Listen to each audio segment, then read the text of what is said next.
Welcome back to the venue where it all started, the finale weekend for Ferrari Challenge Japan.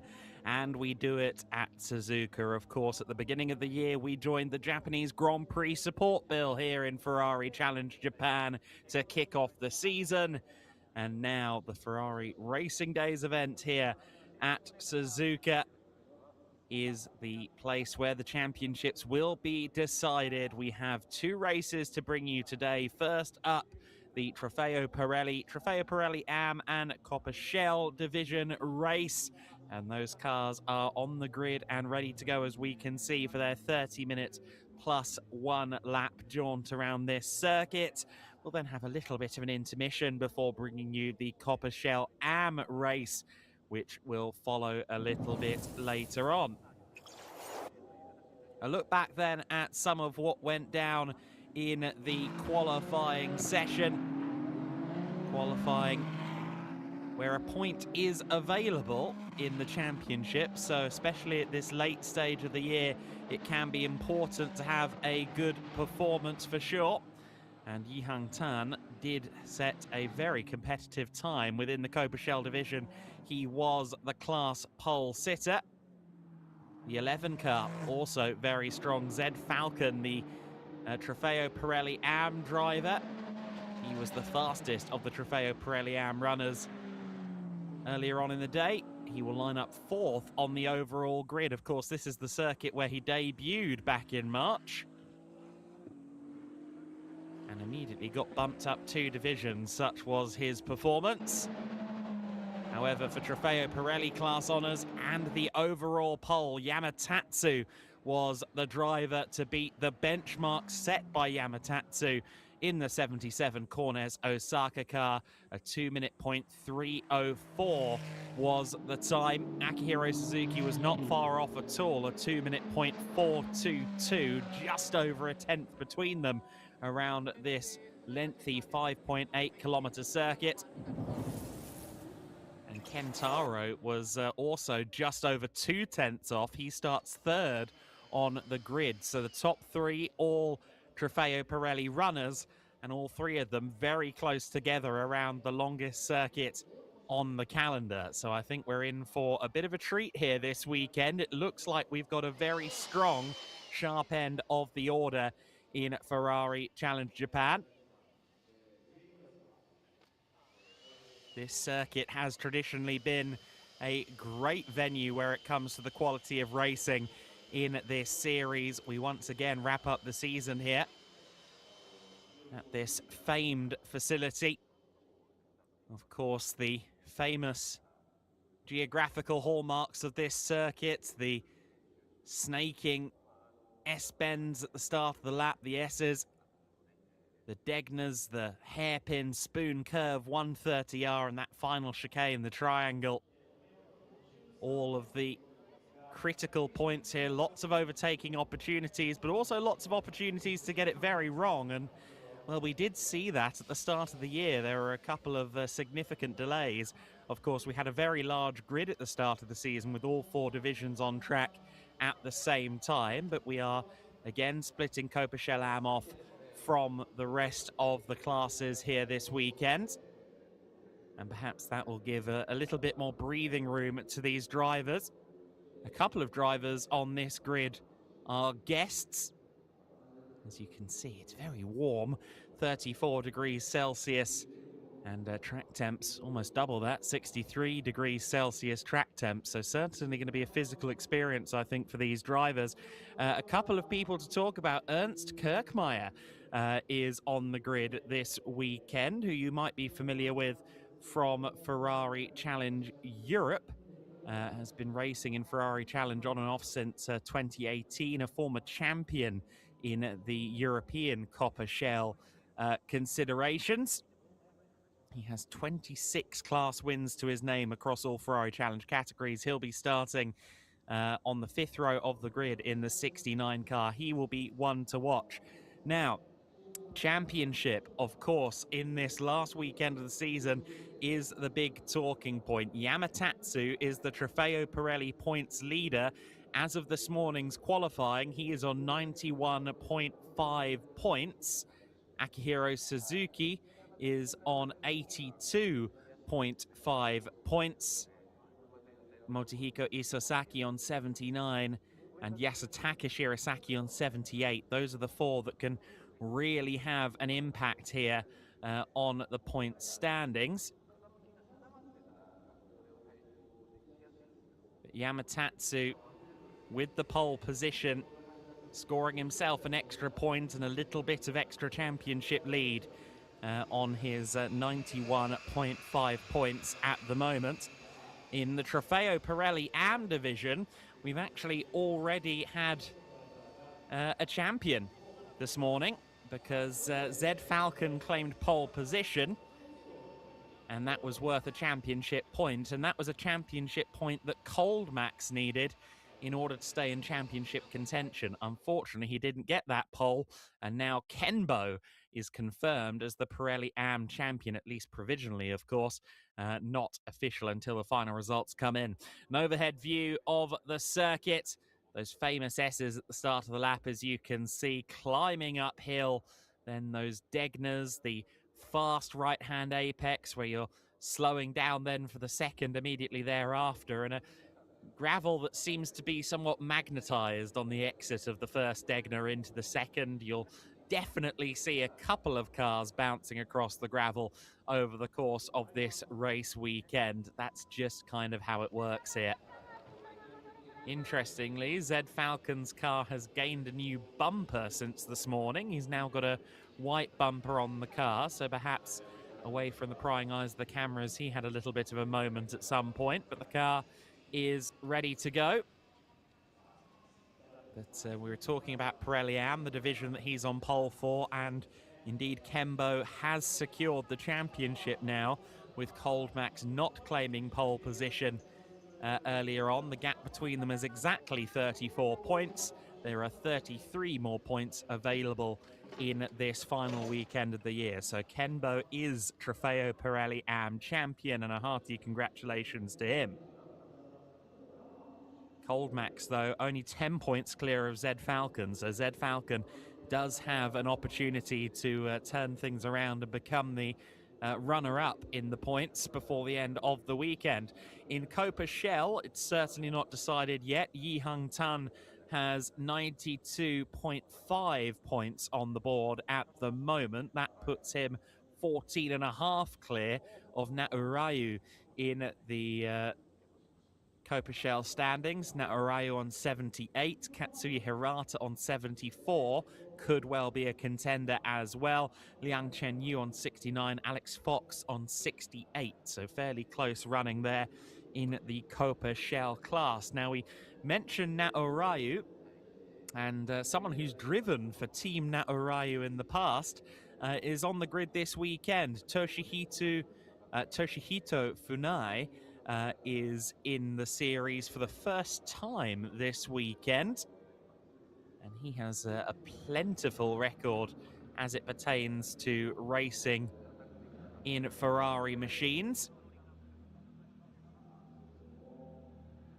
And the driver of the number 3 car will be lining up on the 6th row of the grid. A decade ago, he was racing in the GT Asia series at the time, in a GT3 spec Ferrari 458 under the Team Naorayu banner. So interesting to see those guys close together on the grid as well. Toshihito on row 6, Naorayu himself on row 7. We saw that Alex Fox taking up the rear of the field. And while we're talking about championships, it's worth noting the Copa Dealer standings, that being the classification for all of the dealerships represented on the grid. Rather than running for race teams, these cars are prepared centrally and the drivers represent their dealership of choice. And the Copa Dealer standings have already been secured for the season in favour of Cornish Shiba. So Cornish Shiba have already sewn that up. Yamatatsu and Akihiro Suzuki then are front row of the grid. Also the top of the tree in that championship in the Pirelli division. Kentaro and Zed Falcon row 2 of the grid for them. Yi-Hung Tan, the first Copper Shell runner, is 5th alongside Cold Max. Phil Kim in 7th along with Kembo in 8th place. And then the 5th row of the grid, Motohiko Isasaki with some work to do. He's joined by Ernst Kirkmeyer. Isasaki, one of very few drivers I think that Kirkmeyer will have regularly driven with in the past. Toshihito Funai, as we mentioned, he's here this weekend, 11th on the grid alongside Katsuya Hirata. Yasutaka Shirasaki in 13th. I certainly expect him to move forward from there. He's alongside Nato Ryu in 14th place. Liang Chen Yu in 15th on the grid alongside Michael Choi. At the back of the pack, it is last year's Coppa Shell Am champion Alex Fox taking up the rear.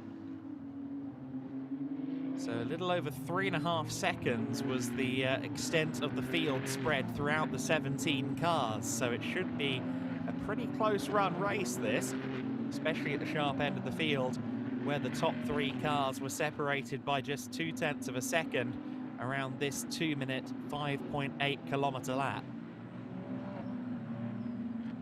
A very compelling race in prospect, 30 minutes plus 1 lap of racing. If you're new to Ferrari Challenge Japan, it will be a 2x2 rolling start. And indeed, if you are new to Ferrari Challenge Japan, I've talked about the different categories.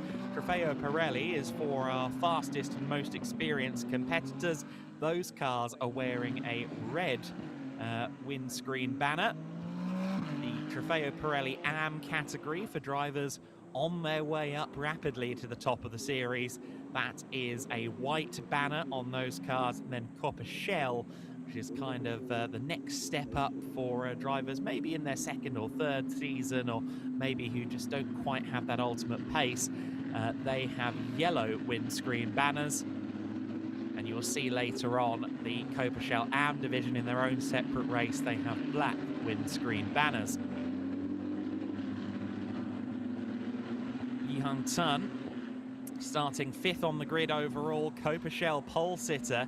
It's a big gap back, as we saw on that grid rundown, to the next Coppa Shell runner, Katsuya Hirata. He's got a lot to work with there, and of course leading the championship by a fairly comfortable margin in Coppa Shell. This could be a really profitable race for him, and indeed, if he can extend his points lead, if he can take the win in the class, he will be champion. We're about ready to go racing for 30 minutes plus 1 lap. The finale weekend of Ferrari Challenge Japan begins now here at Suzuka.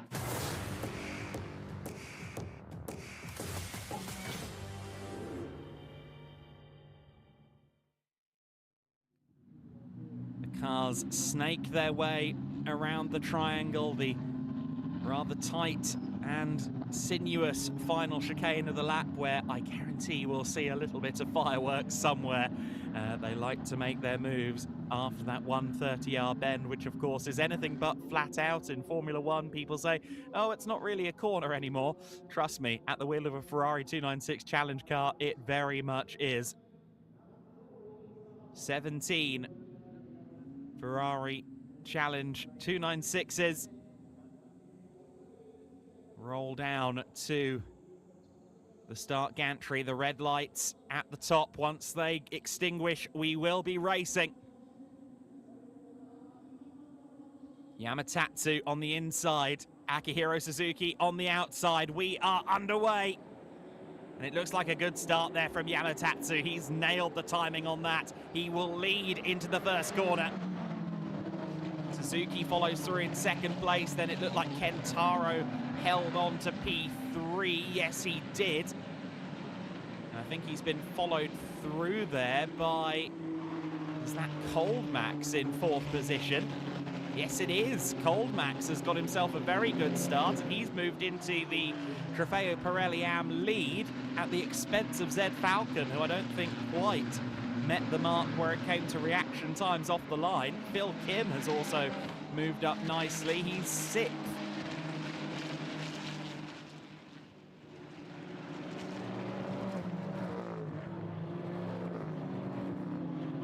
The cars make their way through the Degners for the first time. We see there Yi-Hung Tan in 7th position, and I tell you what, Hirata got a fantastic start. He started 12th on the grid, He's up to 9th as they go through the first sector split. He's actually got himself ahead of Motohiko Isosaki in 10th place.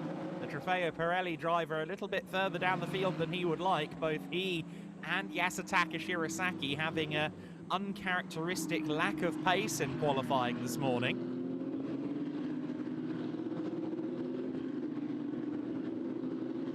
And that is a battle in the Copa Shell division, and that is for the Copa Shell lead. That was Yi Hang-tan under immediate pressure from Hirata. Hirata, who runs 3rd in the Copa Shell points, he would love to try and improve upon that. Still mathematically in contention for the championship as we see Yi Hang-tan run massively wide. With dirt on his tyres, he's not going to be able to hold on. He has to yield to the incredibly fast-starting Katsuya Hirata. Hirata fighting for a full haul of points here. If he can get 15 points on the board, he might just be able to extend the championship battle into the last race of the season between himself, Yi Hang-tan and Naorayu. With a point available for pole position tomorrow morning, a point for fastest lap in this race and race 2 tomorrow, as well as, of course, 15 points in this race, 15 points in tomorrow's race. There will be 17 left to score going into Sunday. The gap between Yi Hang-tan and Naorayu, 1 and 2 in Copa Shell, is 14.5. The gap between Yi Hang-tan and Katsuya Hirata is currently 18.5. So Hirata needs to beat Yi Hang-tan today to stay in the championship fight, and right now that's what he's doing.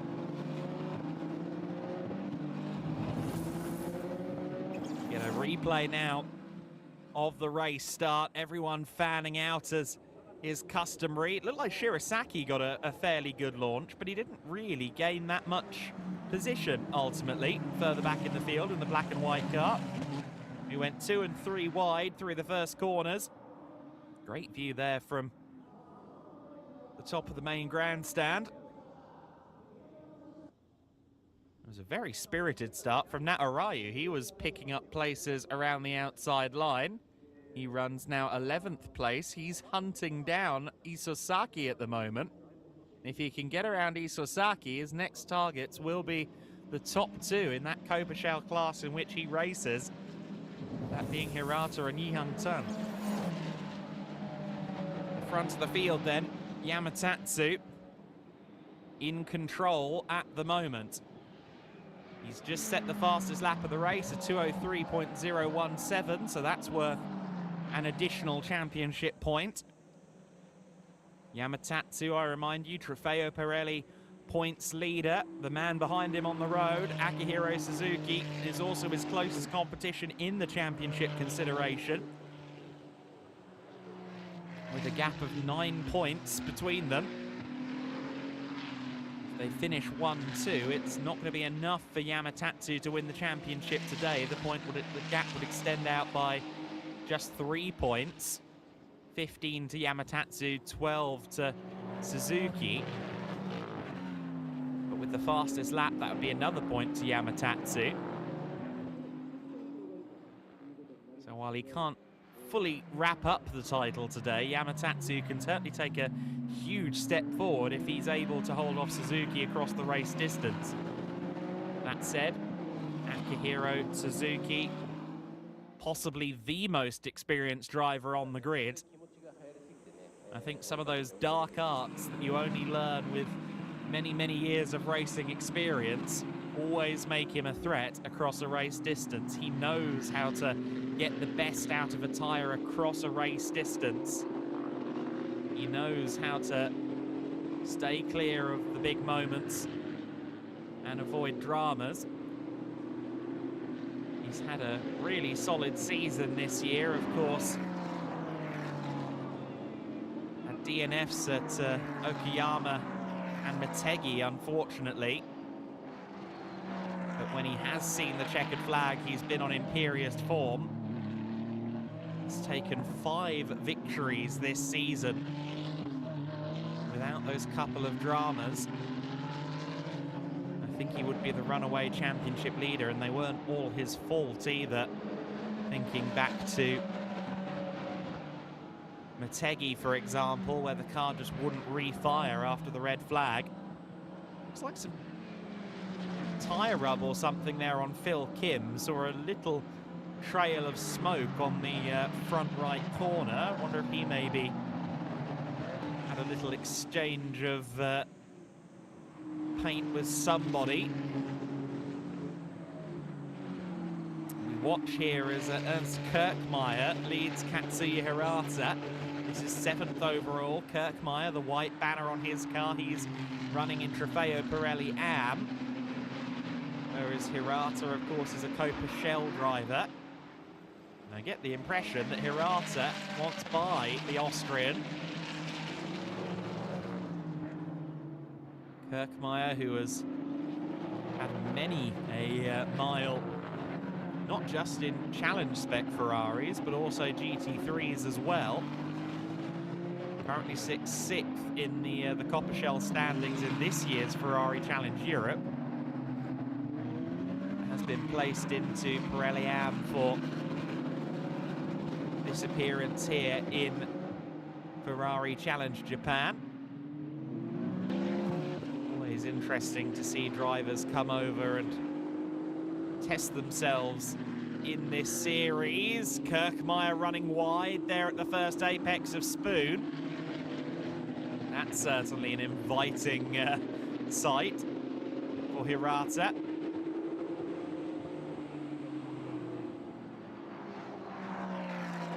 Kirkmeyer by no means the first of the drivers to make the trip to the Pacific Rim here for Ferrari Challenge Japan. We saw James Wayland, of course, a couple of years ago.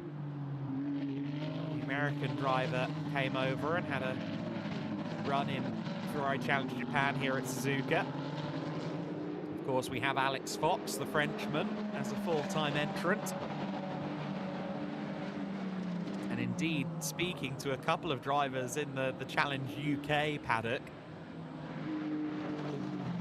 I get the distinct impression that this circuit and a couple of others are on the bucket list of a few drivers. That was a moment there for Yi Hung Tan, who doesn't look particularly secure in the car, does he? That qualifying pace doesn't seem to have translated into a consistent race car. He looks a bit more on edge than some of those around him. And he's now under fire from Motohiko Isesaki. As Copa Shell class leader, Katsuya Hirata continues to apply pressure to Ernst Kirkmeyer. He was expecting a relaxing weekend of getting to sample one of the best circuits in the world.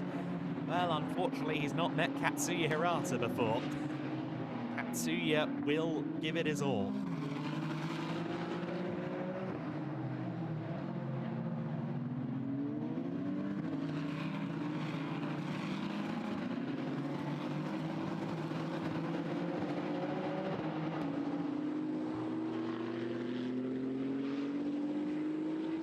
We approach 1/3 distance here in this 30-minute plus 1 lap race. Yamatatsu with just under a second worth of advantage to Akihiro Suzuki behind him. Suzuki now interestingly has the fastest lap, so he's provisionally at least taken that point back away from Yamatatsu.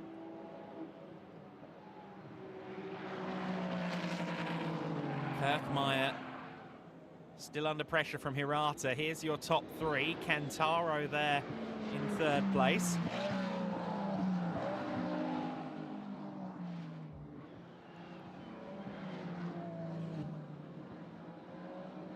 Kentaro, who we didn't see after Suzuka. Oh, Isesaki! Isesaki off the circuit. And if he's had a spin at 130R and not ended up in the gravel, Motohiko Isesaki is a very lucky driver.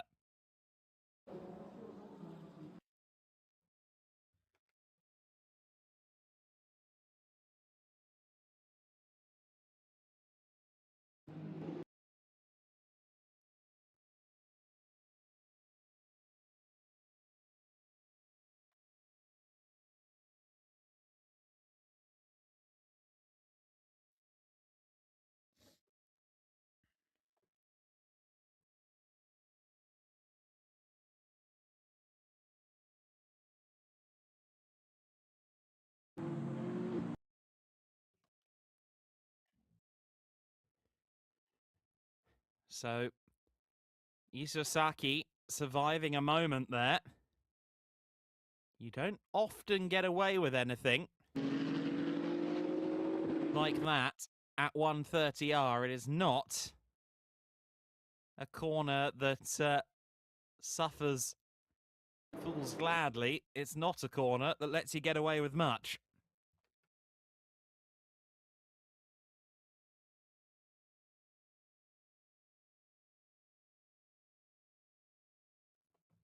Yamatatsu, Suzuki, Kentaro, still your top three in both the overall considerations and, of course, Trofeo Pirelli. 3.6 seconds between the three of them. Mentioned that the fastest lap had gone in favour of Suzuki, that time being a 2:02.566. So Suzuki currently with the fastest lap point in his possession. Has there been a switch there for second in Ko-Pashel? No, there hasn't. I thought that was Yihang Tun behind Natarayu for a moment. That would have been an eyebrow raiser. But that's actually Kembo in the 70 car pursuing Natarayu. Both drivers under the Cornish Shiba banner, and both drivers sporting Kembo colours, as it were.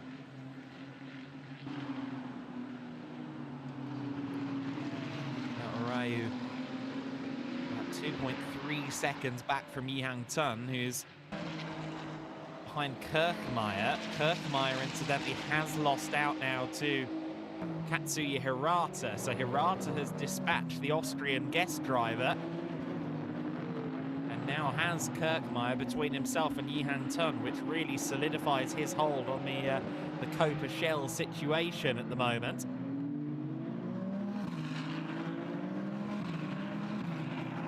This quartet of cars being led by Natarayu with his distinctive yellow wheels. It's always one of my favourite things about really Ferrari Challenge globally, but certainly especially the case in Ferrari Challenge Japan. The drivers often go a little bit wild with their liveries, and it does make them fairly easy to pick out. Yosutaka Shirasaki still running back there in 12th place. We see the black and white car there just behind Kenbo, third in this quartet. Certainly not making the headway that he'd have liked to have made to this point. We know exactly what he's capable of here at Suzuka specifically, and in Ferrari Challenge Japan in general. Indeed, Shirasaki secured an overall podium here at Suzuka to begin his season. Of course, he was an overall winner in Okayama at the start of the season. That was while he was running in Trofeo Pirelli AB. He was then pushed up a division to Trofeo Pirelli. It was decided that he had taken that step forward in performance and that he'd have more representative battles in the Trofeo Pirelli class, but certainly this weekend has proved a tricky one so far.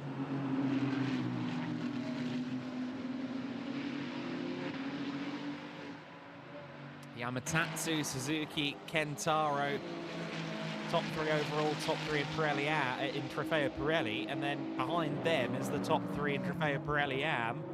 Coldmax, who is some 5 seconds almost clear of Zed Falcon. Coldmax is on a charge, and Phil Kim follows them.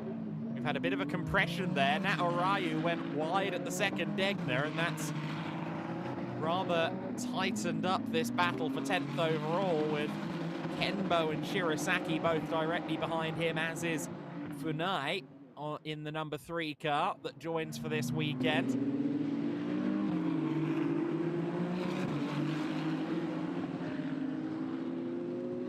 Oh, and a spin for Kenbo. Oh, and very, very well avoided there by Funai around the outside of him at Spoon. But Kenbo just asked too much of the rear axle there.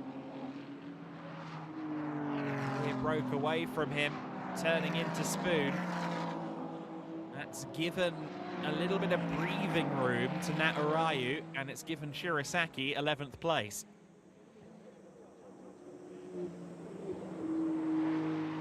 Suzuki was just under 6/10 back at the last split in this battle for the race lead. He's been homing in a little bit. You see there he took 4/10 out on the previous lap. I would suggest that Yamatatsu may have made a slight error somewhere that is the case. Dipping down into the 203s for I think the first time since the opening lap. Certainly Suzuki is charging and consistently lapping in that kind of mid-202 ballpark. Formidable performance thus far.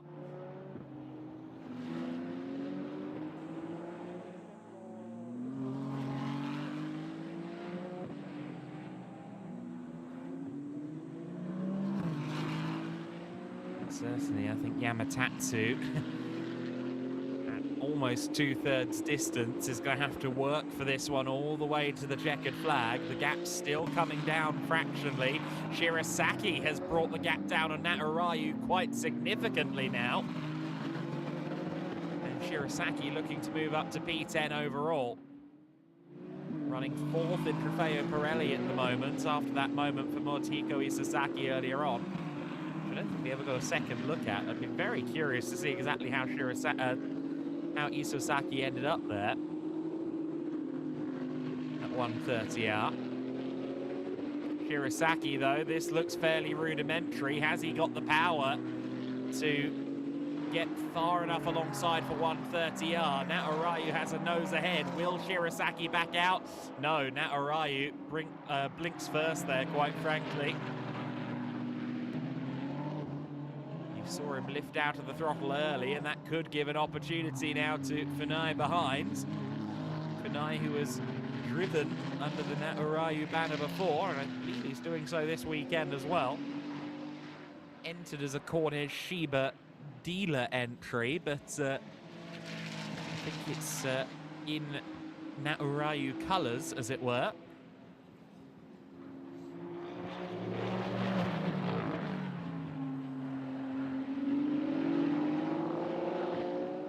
First and second place were almost exactly half a second apart at the line, 0.503.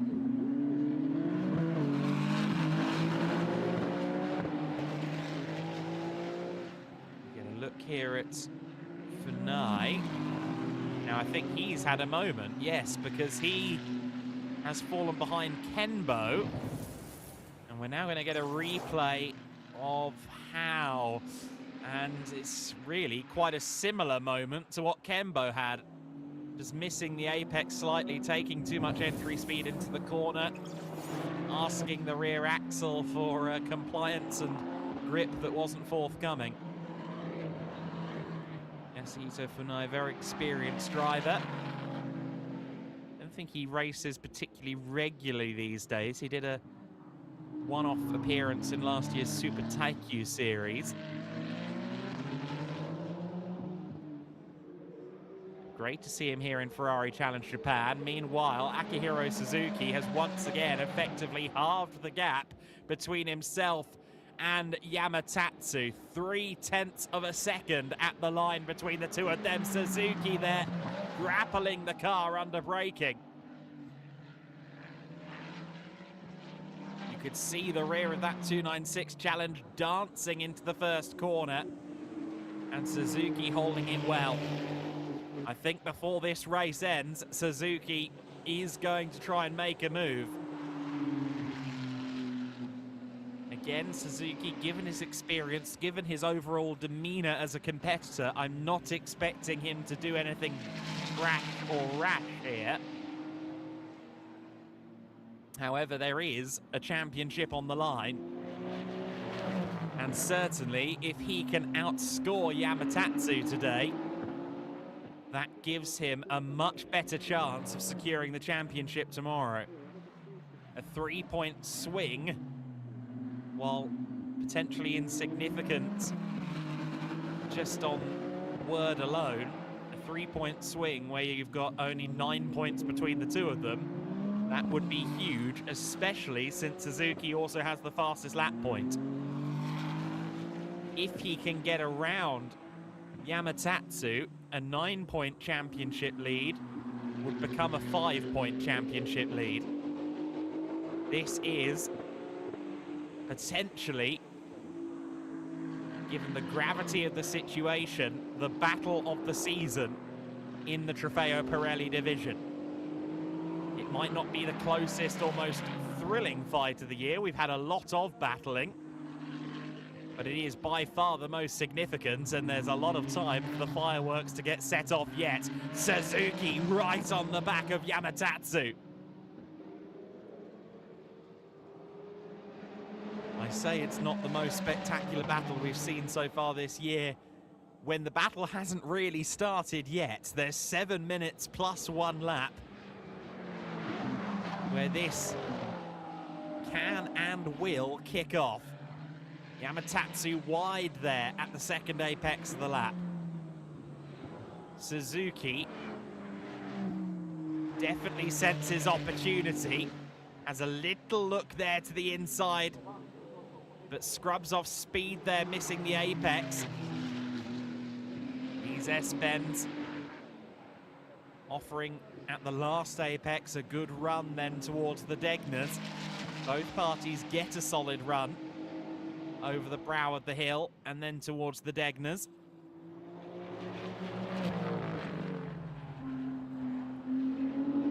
Through that very, very cambered second Degner under the bridge and now towards the hairpin, which of course is a golden overtaking opportunity. And the man in the golden car is not quite close enough yet to make a move. There's yellow flags, I believe, somewhere around the circuit. Now, we'll have to see what's caused that. It's now confirmed on screen. Motohiko Isasaki off the circuit there at Spoon. That car far enough off the track that I really don't think we need a safety car intervention, but all the same, Isasaki, and effectively will knock him out of the championship contention and knock him down to 4th in the championship points as Suzuki goes to the inside here at the chicane. He's not quite alongside. And Yamatatsu will maybe just try and recompose here as he heads down towards the first corner. He's got a car length or two over Suzuki after Suzuki approached that chicane from a narrow angle.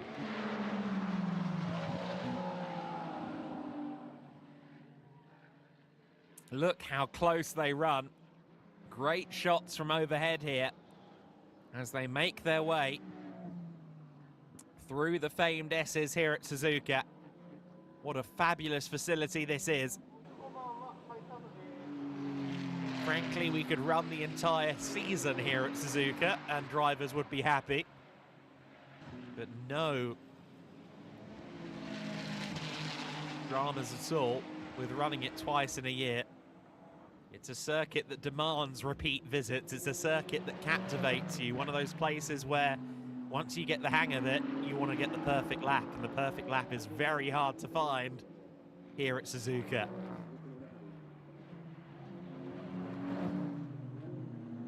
Suzuki, at the moment, doesn't care about the perfect lap, although he has the fastest lap of the race, so you could argue that he has it. He just wants the perfect overtake. He wants the perfect opportunity to get around Yamatatsu. Is it forthcoming? Will that opportunity land in his lap, or does he have to carve it out himself? Oh, it may well be here at Spoon. They touch, they collide. And I think both parties have gotten away with that. But that was very close. Suzuki now the one taking the moment to compose himself and breathe and get himself back up as Isosaki has got the car running again, but has then come to a halt. Of course, he wants to try and keep going here to reach the minimum distance to score points in the race. That's why he's trying to continue and hasn't simply given up. But it looks like the car may have given up on him. We've got 3 minutes of racing left to go. Effectively, this is the start of the third last lap. Once the clock hits 0. Oh, an off-track moment there. It's Kentaro. Kentaro is off the circuit. And that looks like a big one. Safety car is out. You don't typically have a small incident at the first turn. Kentaro, who was running a comfortable third overall, has had a moment there. And Yamatatsu, I suspect, will breathe a sigh of relief because that more than likely concludes the green flag running.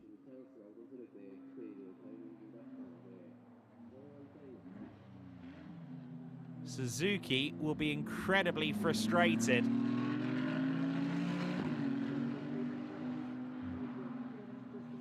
But Yamatatsu may have got lucky there.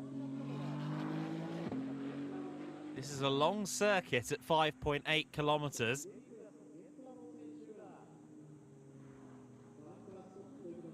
So just maybe, if the very well-oiled Suzuka safety crews can get the car moved quickly, we might get a one-lap dash, but I do think it's unlikely.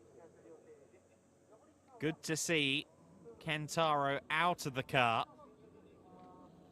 but I'm quite sure that was a very heart-in-mouth moment for the driver of the number 5, who was running a comfortable third place. That third position overall will be inherited then by Coldmax, who had a lead of over a dozen seconds in Trofeo Pirelli Am before the safety car came out. He was really having an imperious day. Wow, you can see there the tyre markings from the Kentaro moment, and that looked like a particularly hairy one.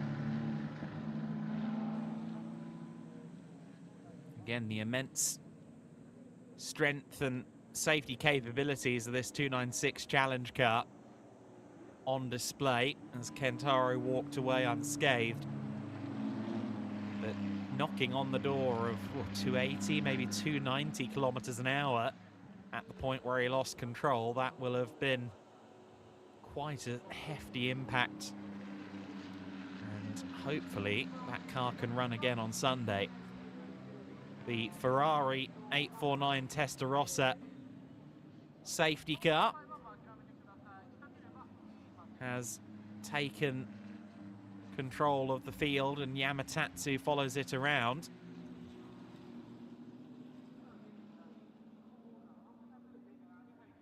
Unfortunately, with the field still kind of spread around the first half of the lap and recoveries only just starting, we are going to see this race seemingly end under safety car conditions.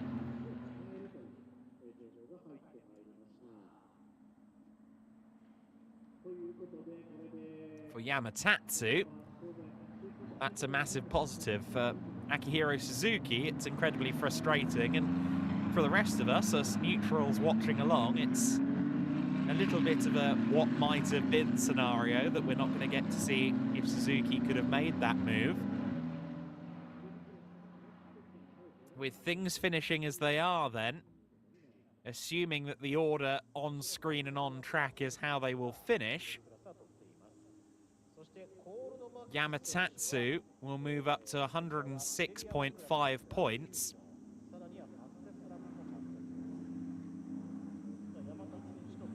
be 106.5 points for Yamatatsu. Akihiro Suzuki will gain 13 points, which will be 95.5 on his total. 1 point for fastest lap and 12 points for second place.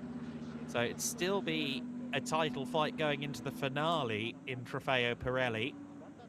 But Suzuki really could have done with the opportunity to get around Yamatatsu and outscore him in this race.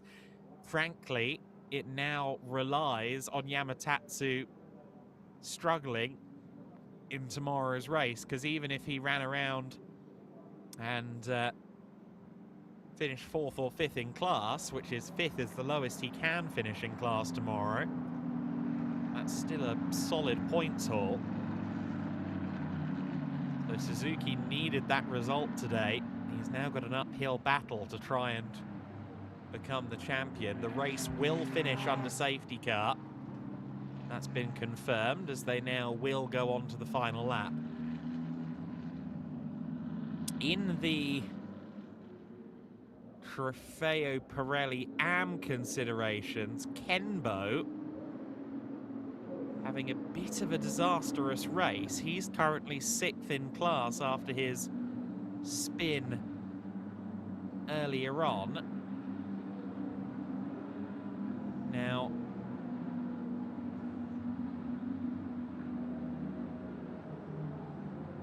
a 6th place finish, not worth a huge bundle of points. It is worth 4 points. So only 4 points for Kenbo, which will put him on 121.5. But all the same, he has mathematically cleared himself of anyone else. So, as I said at the top of the broadcast, he is mathematically guaranteed the championship so long as there are no huge rulings in scrutineering or some such. He will be champion, but Cold Max will take a pretty significant chunk of points out of the lead of Kenbo. Unfortunately, it's just coming a little bit too late for Cold Max to challenge for the title on Sunday. Kenbo's score, as we said, will be 121.5. Cold Max will end up on 99.5. And that will give him a bit more of a buffer against Zed Falcon. In fact, while he won't mathematically be clear of Zed Falcon, Cold Max will also be effectively in a situation where a finish tomorrow will grant him the runners-up spot in Trofeo Pirelli AM. So Cold Max is driving today, getting the best of Zed Falcon off the start and then disappearing up the road, has served him extremely well where it comes to the vice championship or runners-up battle in Trofeo Pirelli AM. Now in Copa Shell, Katsuya Hirata is going to end up with 89 points courtesy of this win. Yi Hung Tun will get a championship point for having the fastest lap in that class. His score will be 105.5 coming out of this race. Naorayu will score just the 10 points.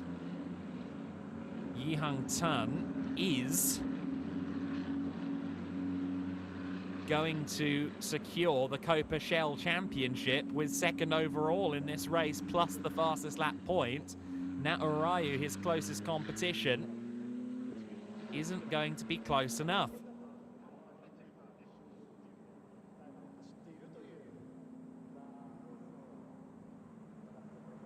So by my admittedly UK GCSE level maths, Yi Hung Tun will be Copa Shell champion by a narrow margin, but he will be champion as this checkered flag flies on a provisional basis in the Copa Shell division.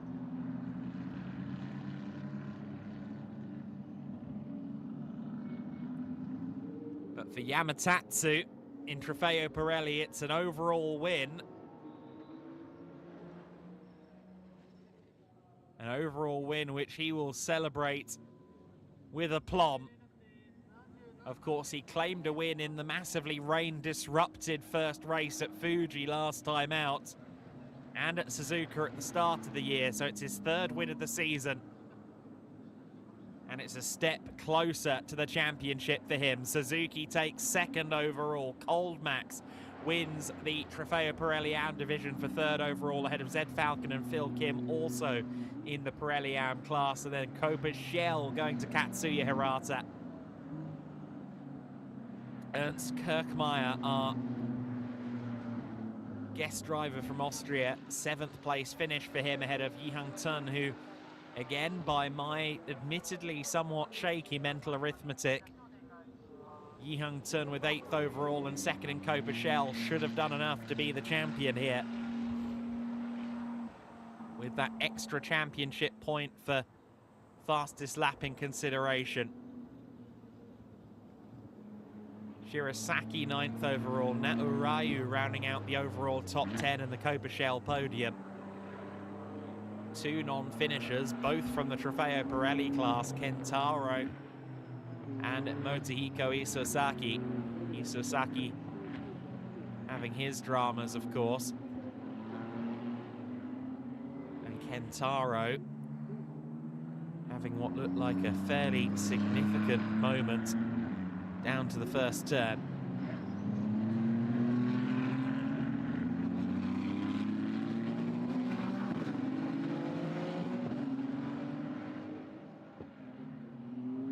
So the drivers will now make their way back to the paddock. We will hear from our class winners.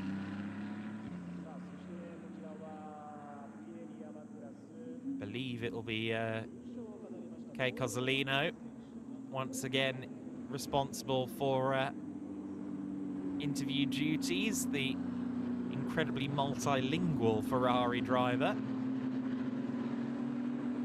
believe it will be Mr. Cozzolino with us again,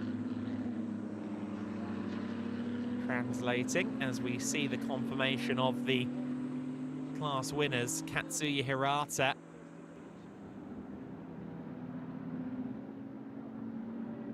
with what will be his first win of the season at a critical time. Copa Shell win for Hirata will certainly be a pretty sweet reward for him for what has been an impressive first season. He got bumped up to Copa Shell, started the year as a Copa Shell Am driver, but as was the case with several of his peers, he got bumped up into Copa Shell. He missed out on Motegi. I wonder where he'd be in the championship considerations for Copa Shell if he'd been at Motegi.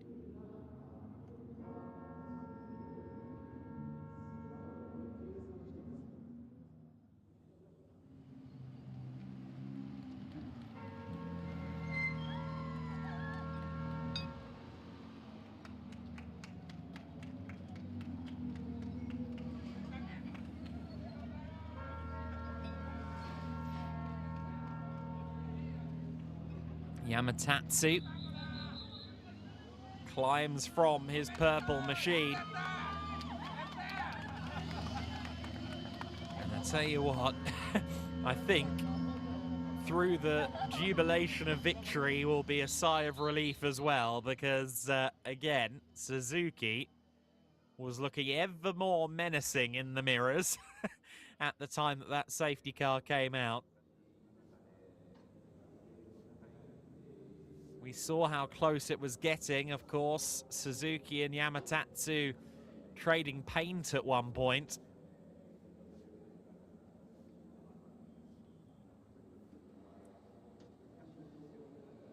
Cold Max, meanwhile, didn't have to trade paint with anybody. He had a brilliant start and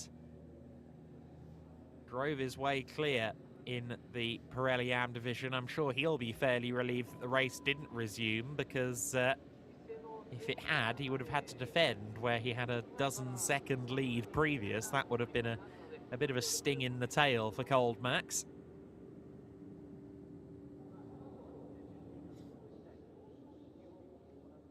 And so the drivers in conversation around their cars with their teams. We see there Cold Max receiving congratulations from Motohiko Isosaki there, as well as his team members. Isosaki always quick to pass his congratulations and well wishes on to his fellow competitors.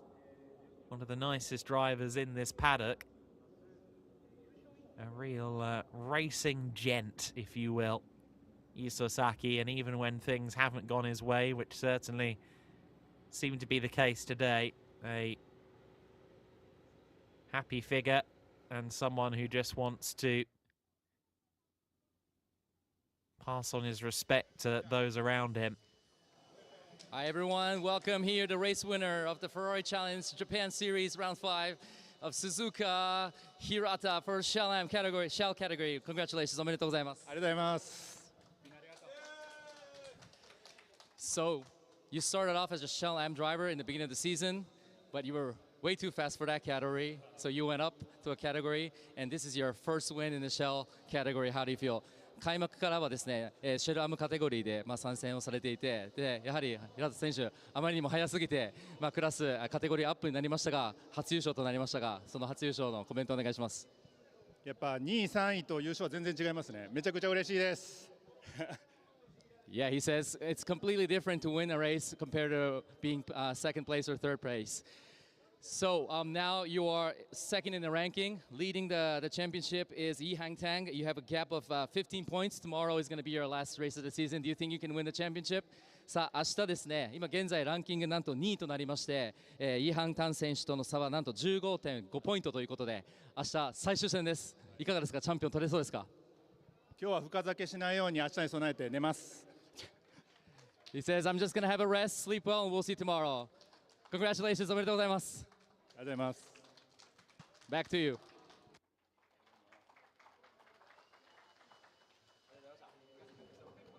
A celebration then for Hirata, rounding out again what has been a very strong first season. Starting off as a Shell Am driver, now a Copa Shell competitor. Suspect that Cold Max will be in position for an interview very shortly. Either that or Yamatatsu, but I think Cold Max will probably be up next for a conversation. He's always a fun character. I'm sure he'll have a big smile on his face. The number 15 driver, the Cold Express car, and Cold Max has maxed out his performance level here today. Certainly, he looked very strong, much stronger, really, than anybody else in the Trofeo Pirelli Am division.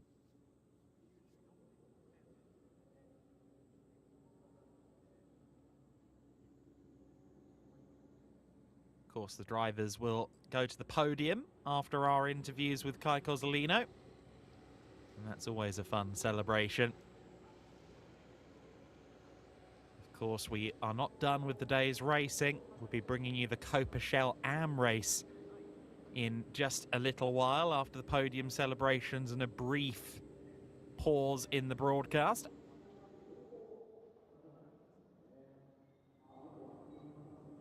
Indeed, the Shell Am race will begin its formation lap at 15:35 local time. So effectively, in an hour from now is when the formation lap will begin for that race. We will remain live with you, so make sure you stick with us to see that second race in about an hour's time. We'll begin the broadcast with you at 25 past the hour. We very much look forward to that race. We've seen some of the best racing of the season in those Shell Am races. Can Jay build upon his double win from Fuji? Will he give us some more of what were the greatest interviews in motorsport history that we saw at Fuji? That would certainly be a thrill if we got some more post-race reactions from Jay. I called him the rock star on blind faith, and watching back those Fuji broadcasts, I very quickly found out that it was an apt nickname for our number 128 driver. We look forward to seeing him on track a bit later on. I think potentially the drivers have been rushed up to the podium. I don't know if we'll hear from Kay Kozolina with either of our other winners, or whether those two drivers have elected to abstain from interviews. Both drivers pseudonymed drivers, so perhaps not wanting to give interviews.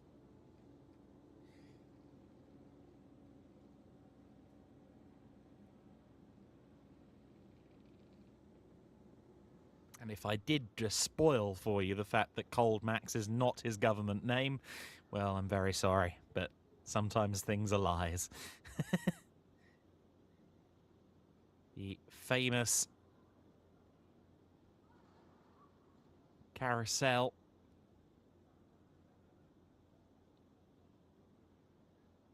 here at Suzuka.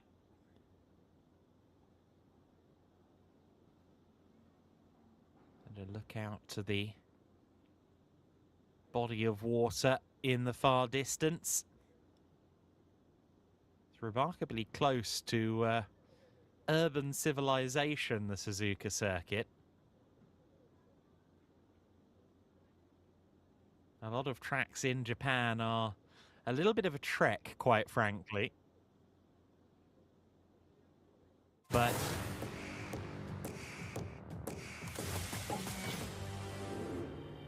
as we get ready now for the podium, I was just saying that while a lot of tracks here in Japan are rather remote, this one's actually pretty easy to get to in the pantheon of Japanese circuits. Yet another reason why it's quite as popular as it is. So the drivers will be making their way out now onto the podium. I believe we'll start with the Trofeo Pirelli presentation. And indeed we do.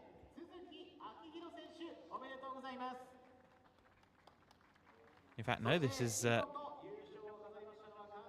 it is the Trofeo Pirelli presentation. The graphic showing Copa Shell, but that is Yamatatsu making his way to the top step of the podium. Yasutaka Shirasaki and Akihiro Suzuki flanking him. Again, ignore the graphics. This is our overall top three in the Trofeo Pirelli division, getting their podium ceremony in. The drivers will now observe the national anthem.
Congratulations then to Yasutaka Shirasaki, to Akihiro Suzuki P2 in class, and of course to Yamatatsu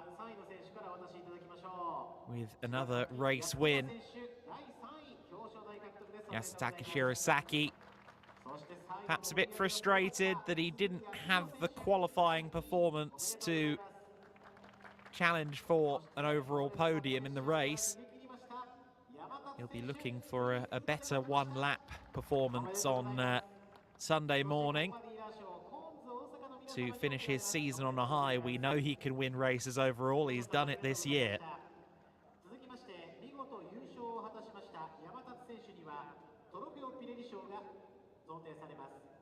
And in addition to the winning trophy that Yamatatsu is holding, he will receive the Pirelli Award as the Trofeo Pirelli winner here today.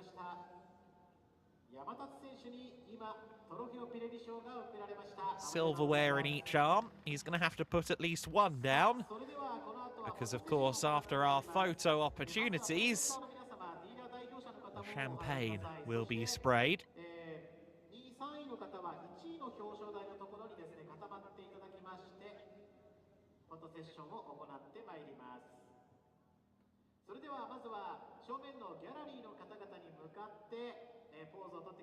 Photographers run to position to grab their shots of our winning trio in Trofeo Pirelli.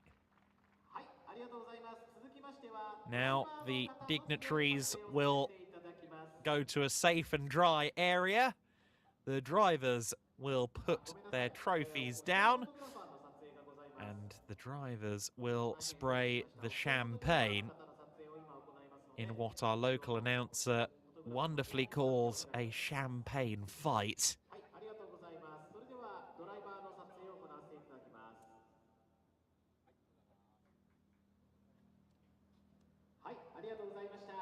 Here we go. Trophies down, bottles up, and celebrations for our top three in Trofeo Pirelli.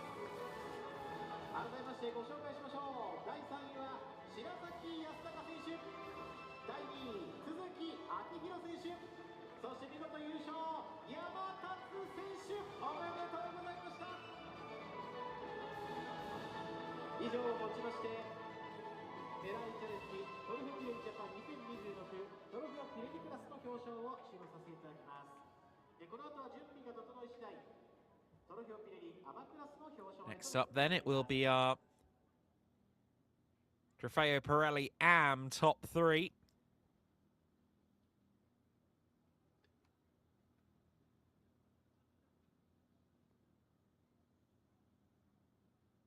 Kenbo, who left this morning's qualifying as provisional champion in Pirelli AM. He unfortunately won't get to celebrate the fact of his championship glory on the podium here. It will be Phil Kim, Zed Falcon, and Cold Max who celebrate this one.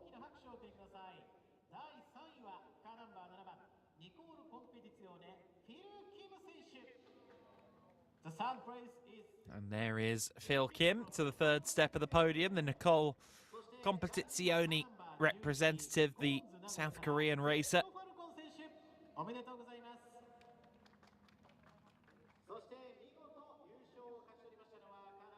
Zed Falcon, who absolutely lit up the Ferrari Challenge community as a Shell Am driver here at the start of the season. Very rarely have I seen anyone get bumped up 2 divisions, but that's what happened for him after Suzuka at the start of the year. And once again now stands on a Trofeo Pirelli AM podium. Cold Max for Cornez Osaka on the top step. Our congratulations to Cold Max, a familiar winning feeling for him.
So Cold Max, Zed Falcon and Phil Kim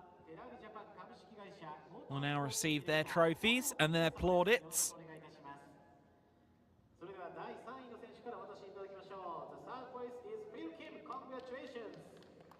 Third place trophy to Phil Kim.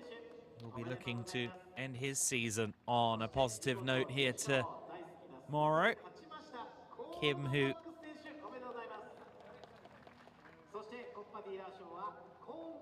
has had a litany of top 10 overall finishes this year, of course second overall in Okayama as a Pirelli Am driver.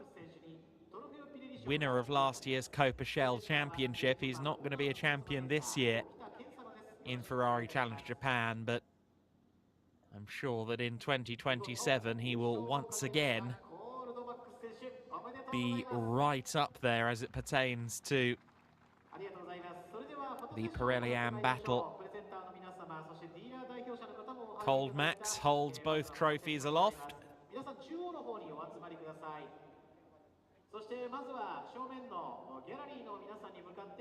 Never a bad problem to have. Jostling to find a comfortable way to hold both trophies.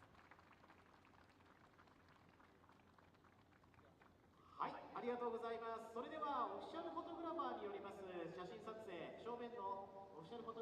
can see there some of our fabulous partners displayed on our LED board here on the podium. Our thanks, of course, to everyone that makes Ferrari Challenge racing possible around the world. And surprise, surprise, Cold Max wins the race to get the bottle uncorked. Not the first race he's won today.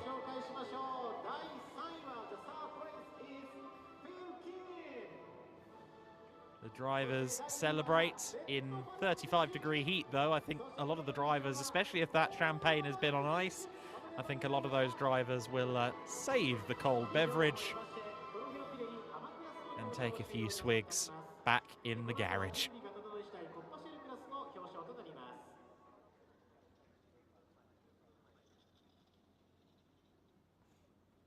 Our third and final podium celebration will come courtesy of the Copa Shell division drivers.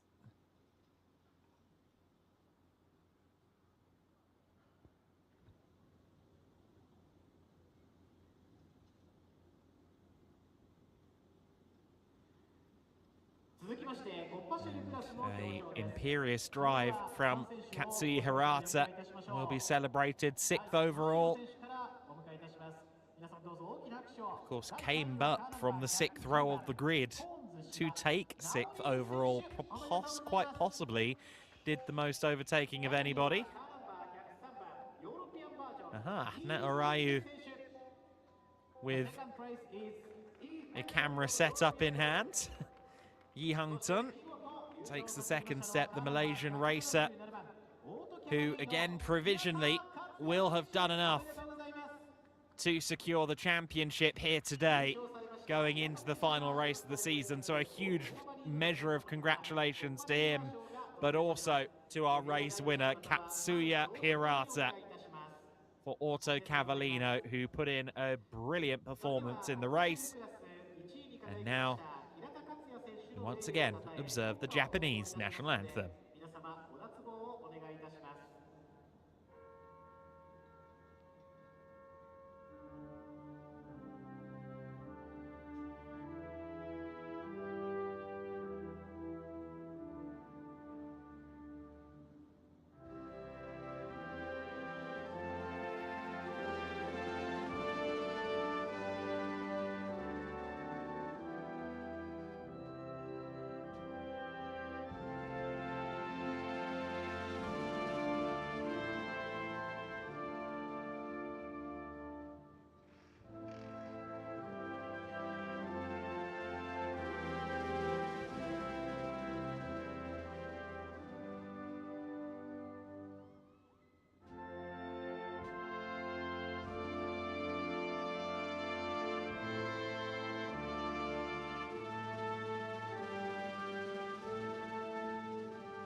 So Hirata celebrates a race win. Yi Hang-tun, whether he's done the maths yet or not, should provisionally be celebrating a championship win here today.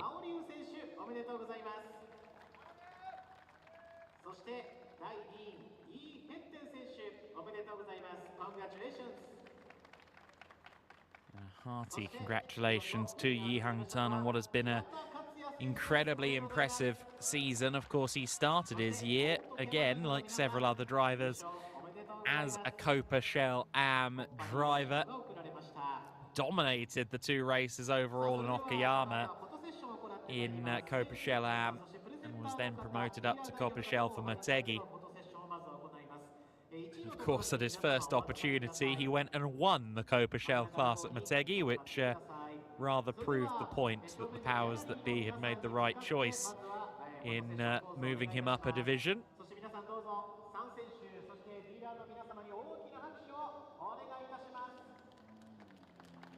He then went on to win both races at Fuji in the Copa Shell class as well. And now, with this second place finish, it would appear, final results pending, but he has done enough to win the Copa Shell Championship a day early. What a cap-off to a fantastic first season that is. Katsuya Hirata, our race winner, Naorayu in 3rd place with camera in hand. And new champion Yi Hang-tun will celebrate the champagne. Naorayu couldn't pop that cork on one hand alone, so he's had to forsake the camera duties. And celebrations from our top 3 in the Copa Shell division. That's the last of our 3 podiums now in the books. Celebratory scenes here from our drivers.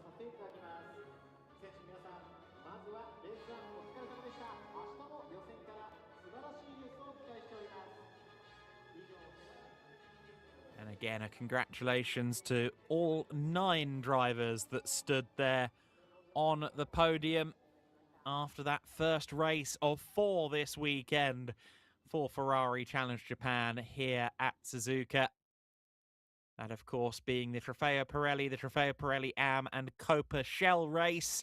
The Copa Shell AM division will be starting their race in about 45 minutes' time. We'll be starting the broadcast for that race in about 35 minutes' time, but we will be staying live with you, so do stick with us as we prepare to bring you that second race of the day, but not before a look back here at some highlights of the Trofeo Pirelli AM and Copa Shell race. It was a really lightning fast getaway for Yamatatsu at the start of the race, our pole sitter. We saw a rather leery start to the race for Yi Hang-tun. He had a couple of dramas, a couple of off-track moments, and sure enough, he would soon lose out to Katsuya Hirata for the class lead. There was a spin further back in the field for Kenbo in the number 70 car. One of a couple of drivers who would end up in a spin. Yasutaka Shirasaki on the run down to 130R. Got the better of Naorayu for what was 10th place at that time. And it was hotting up at the front of the field as well, with Akihiro Suzuki trying to get to the inside of Yamatatsu. And as that battle was hotting up, unfortunately, the safety car triggered by a big off for Kentaro. Kentaro, who was A-OK and walked away from the scene of the incident. But the race ending under safety car and the victory going to Yamatatsu, who is not quite champion yet in Trofeo Pirelli, but he has undeniably taken a huge step forward with today's result. Yamatatsu winning the race by 10 seconds over Akihiro Suzuki. courtesy of a little bit of a delay there, running by the safety car queue. Max, third overall, winning the Trofeo Pirelli AM class, ahead of Zed Falcon and Phil Kim. Hirata winning the Copa Shell division. Gunning through the field there, looking a bit further back at the likes of Tasahito Fune in 11th place in his first race. And unfortunately, two drivers retiring from Pirelli, Trofeo Pirelli division, Kentaro and Motohiko Isozaki.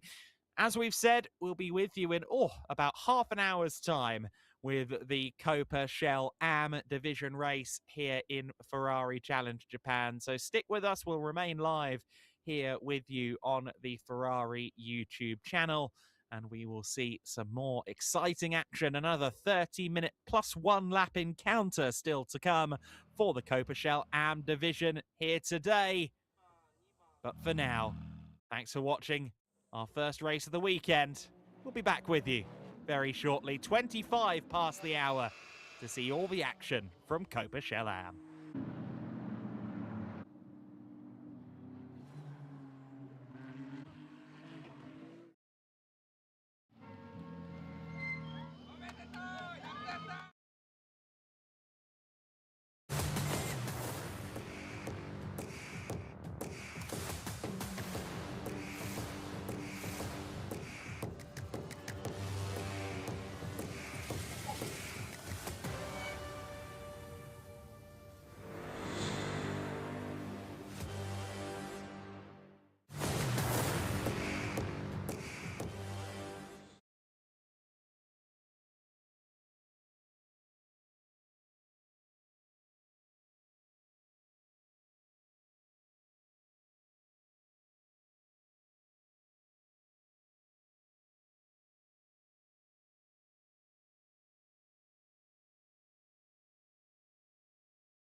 Welcome back to Suzuka. The Copa Shell Am race for Ferrari Challenge Japan is about to get underway. We qualified a little bit earlier on in the day, and the cars are now lined up on the grid just a few moments in advance of getting this race started. Just the Shell Am division all on their own. So always a compelling lineup here. A slightly smaller grid than we're accustomed to, actually, in terms of the Copa Shell Am entries. And I think in part that's just because so many Copa Shell Am drivers this year have proven to be a little bit too strong and have been moved up into the higher divisions. You see there the list of winners so far this season. Zed Falcon, who is one of those drivers that got promoted, as is Yi Hang Tun. They both dominated the respective first two events of the season. And then things have fallen into shape in the last two races at Fuji for Jay, the driver some call the rock star.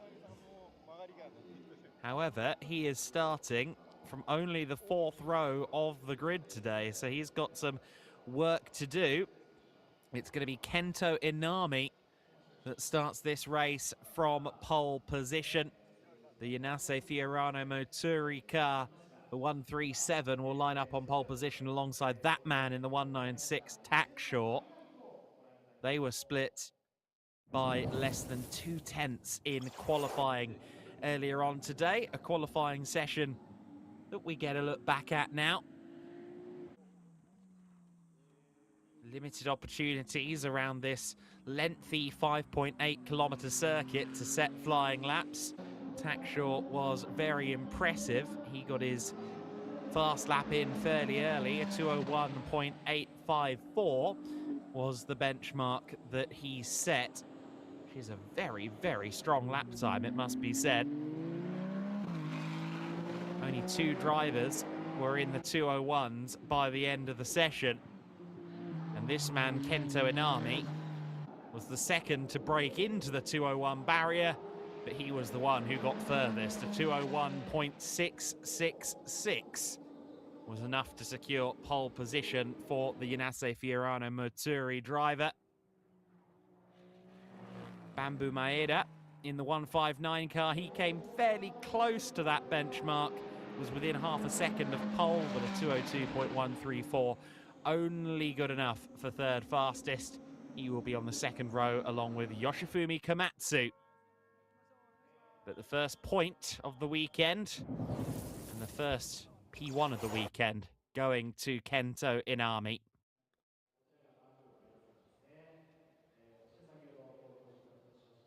The 159 car of Bambu Maeda that we see on screen. Maeda, who has been pretty electric at times this season. The Cornes Shiba driver. And worth mentioning, of course, the Coppa dealer standings that run across both races, and all of our entrants representing dealerships, and Cornes Shiba, who enter Bambu Maeda, already confirmed as champions in this year's Ferrari Challenge Japan. So congratulations to Cornes Shiba on their Coppa dealer win. Now in the Shell Am division, coming into today's race, it is a very strong lead for Jay. 78 points on the board puts him in an immense position. And indeed, if he can make up a few spots from his fairly lowly starting position of P7, Jay could wrap up the championship here today.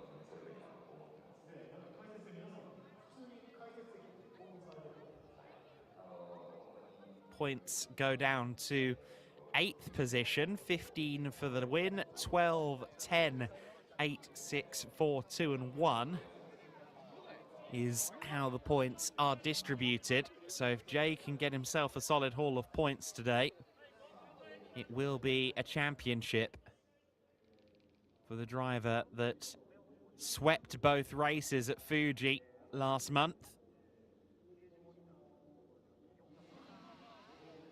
It was a seriously impressive weekend from Jay that puts him in a very comfortable position. There is Jay for Rosso Scuderia.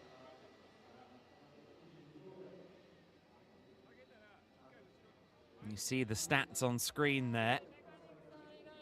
A bit of wind, a fair chunk of humidity, but it's that air temp that really is the headliner. 35 degrees Celsius. It is punishingly warm out there today. That little bit of breeze makes it a tiny bit more palatable, but certainly our drivers will be getting a test, as will those Pirelli tyres with 60-degree track temperatures. They're more than durable enough to go to the distance and then some, but certainly ragging it on the first lap may lead to consequences around minute 25.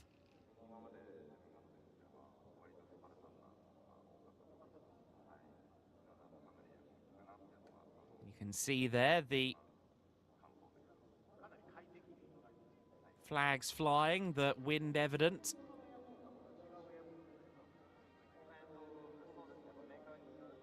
And in just a few moments' time, the cars will set off onto their formation lap.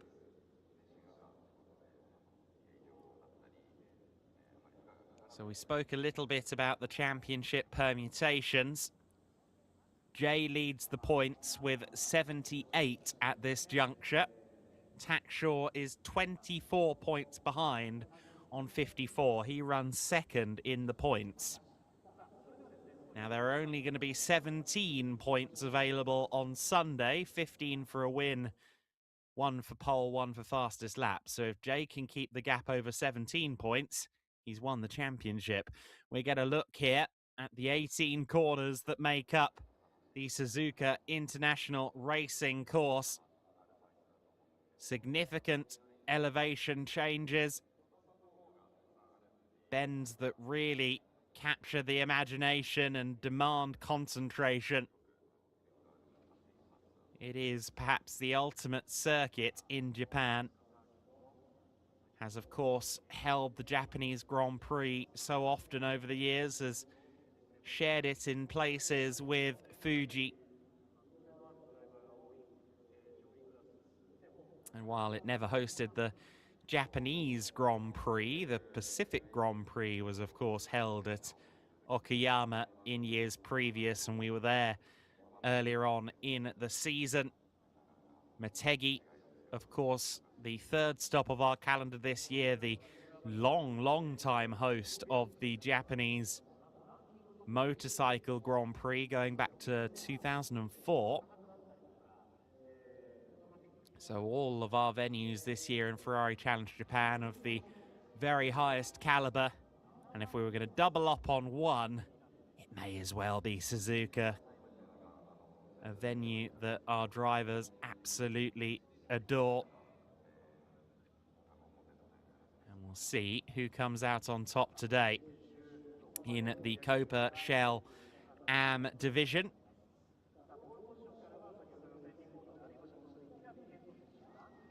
So Jay leading the points, Tackshaw still in contention. Also mathematically just about in contention for the championship is Kento Inami, who is currently, after that pole position, 33 points back from Jay. And there are 33 points left to score this season. We've had the pole position point, and that has gone to Kento Inami. But he would need the fastest lap in both races. He would need both wins, and he'd need Jay to register 2 non-point scoring finishes in order to have any chance at winning the championship. So to say that Kento Inami is an outsider is putting it mildly. To all intents and purposes, this should be a straight championship dice between Tackshaw and Jay. And again, depending on what Jay can do from 7th on the grid, it might not be that much of a championship fight. However, that will also depend not just on Jay moving through the field, but Takshaw's start from the outside of the front row. He is joined by pole sitter Kento Inami at the front of the field. Bamboo Maeda on the second row of the grid. He's joined by Yoshifumi Komatsu. P5, Lawrence Lau. And all Hong Kong, row 3, with Michael Ng also there. Jay, the rock star, in 7th position. Hirotaka Nishida starting from 8th place. And at the back of the field, John Leo and Asuki Ozaki rounding out this 10-car field. A few drivers absent this weekend, but Copa Chelam always delivers exciting racing, and certainly I think that front row of the grid in particular will be feisty. I suspect that Jay will show us some more pace in race conditions as well. Expect him to potentially move up the field here.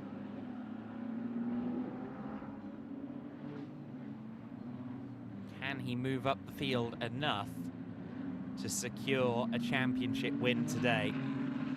I think it would just alleviate that little bit of tension, that little bit of doubt, if he can put a stamp on it going into Sunday. That's going to depend on his performance, and of course also on the performance of Takshaw, the primary contender to his title at this juncture.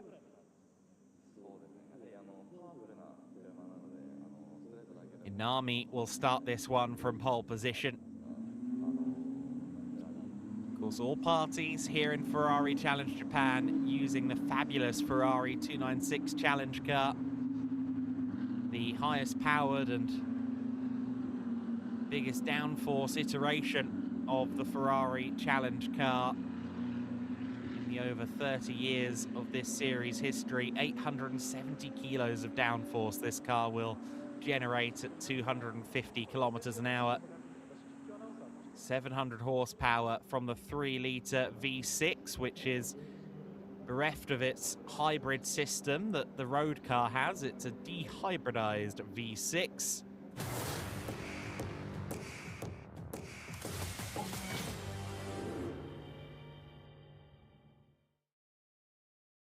And as we prepare for the race start, we're going to hear a swath of them run down to the first corner. The dry weight of this car, just 1,330 kilos. It's a mighty machine. It's a machine that in the right context can be just as quick as a GT3 car at some circuits. Although it makes its time in a very different fashion to a GT3 car. It's a challenging beast, quite easy to drive, very hard to master. Who will master this race today? Will it be our pole sitter, Kento Inami? Can Takshaw do anything from the outside of the front row? The red lights signal that we're about to go racing. And once they extinguish, that signals that we're underway. 30 minutes plus 1 lap starts now, and what a start from Bamboo Maeda. He splits the front row down the middle. Oh, but he collides with Takshaw. And that was very nearly a bigger incident than it proved to be. Bamboo Maeda did a good job there of correcting that slide after the slight contact between himself and Takshaw. Takshaw will be disappointed to have been demoted down to third position. Komatsu follows him in 4th place. In fact, no, Lawrence Lau with a good start is up to 4th place. But at the front of the field, Bamboo Maeda appears to mean business. Right on the back of Kento Inami there, coming out of the S's for the first time. There we see the white and red machine, predominantly white with red stripes, of Jay running still in 7th position where he started.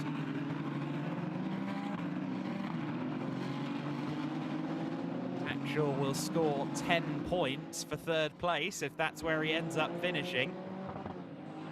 Jay would score just the 2 for taking 7th place.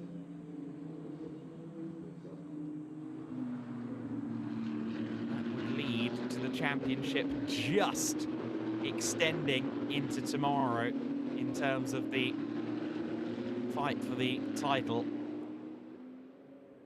Inami leads Maeda, leads Tackshaw, the top 3 as they turn through 130. Bamboo Maeda with a huge moment there. Oh, and he's found the barriers. I thought for a moment there as he was rolling backwards, he might have been able to avoid it. He's managed to get the car going again. He's going to have to come in though, because that rear wing has certainly taken the brunt of that hit. Thought for a fleeting moment that he was going to avoid the barrier and do a pirouette, but I think he didn't want to steer or hit the brakes for fear of ending up back in the path of another car. In a way, quite noble there that Bamboo Maeda didn't try to save that one fully, because again there was a good chance that he may have ended up back in the path of another car. And the advanced rake on that rear wing tells the story, unfortunately. I think Bamboo Maeda is more than likely out of this race. The car is once again held up to that well, but the alignment, the greasy bits under the engine cover probably won't have liked that significant impact with the tyre wall. But good to see that Maeda got back under his own steam. Inami and Tackshaw then have been somewhat left to their own devices now, running first and second. Lawrence Lau has been promoted to 3rd place out of all that, started from 5th on the grid. He's got his Hong Kong countryman Michael Ng with him as well. They're fighting out for 3rd and 4th place. Matsu and Jay run 5th and 6th.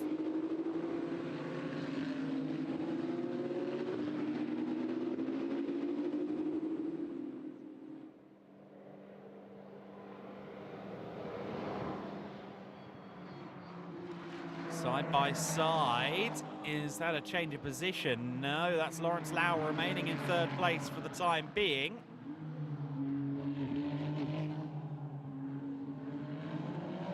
Looks like as Lau and Ng are fighting each other, Komatsu and Jay are very rapidly making this a 4-car scrap for 3rd place overall.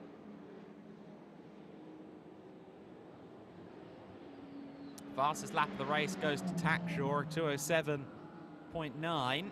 If he retains the fastest lap across the race distance, that's another point in his bank, which would help him eke the championship fight out to Sunday.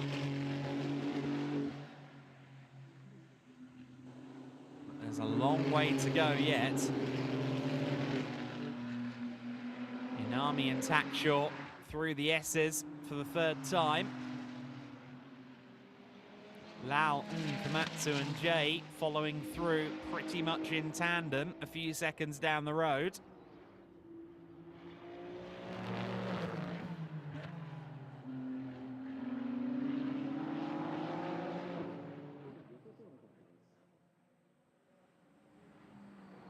Inami has had some exciting wheel-to-wheel racing so far this season.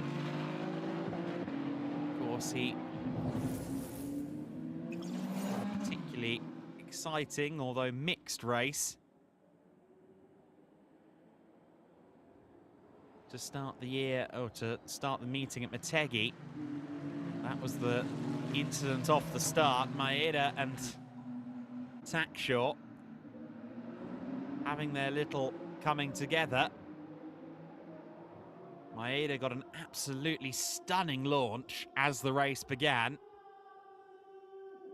but he would only make it to 130R on the first lap before his big moment. I don't think there was any correlation between that initial contact and Maeda's subsequent moment at 130R, I think there wasn't really any damage to Maeda's car from that contact. It simply was another case of a driver just asking a bit too much of the rear, and also I think Maeda got onto the curbs a bit on the inside as he went through 130R on the first lap, and we saw the consequences in live motion. Inami and Takshaw pretty well matching each other last time across the line, and realistically Takshaw can't do much more than he is doing right now. This car, the Ferrari 296 Challenge car, again does develop a bit of downforce, and while it's a lot more raceable than say a GT3 with higher downforce, there is still that element of dirty air and aerodynamic wake, as it were.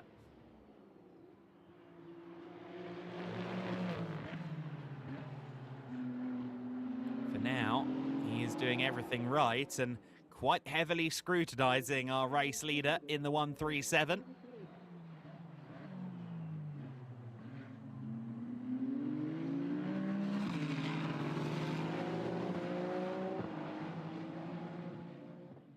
Power out of the hairpin and towards Spoon Curve, past the motorcycle chicane that we just briefly saw there, that of course they utilize during the annual Suzuka 8-hour motorcycle race. One of the hallmarks of the FIM Endurance World Championship calendar, and certainly a tentpole event here at Suzuka as well.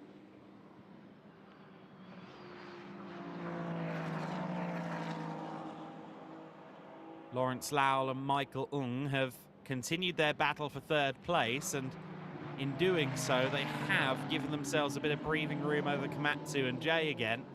Neither party, I think, fully committed through 130R though. It seems that they both lose a little bit of time through that corner. The two Nicole Competizione drivers just taking it a little bit steady through 130R.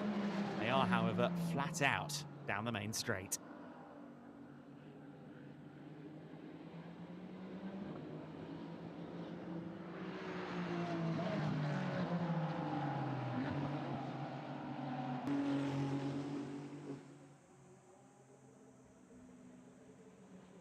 Getting quite close for comfort there, Lau and Ung, as they make their way through the first couple of corners all over each other. I get the impression that Ung wants his overall podium, and I think for him as well, there's an element of just getting past before Komatsu and Jay really get involved in this one. That said, I don't think Jay is particularly pulling punches either. We saw him angling to the inside line as if to say, I will make the move if I'm given an opportunity, Mr. Komatsu.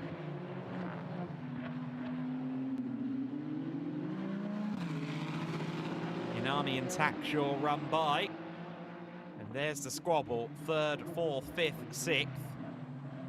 Sometimes looking like they're two separate groups, other times looking like they are amalgamated. It seems to depend on the section of circuit.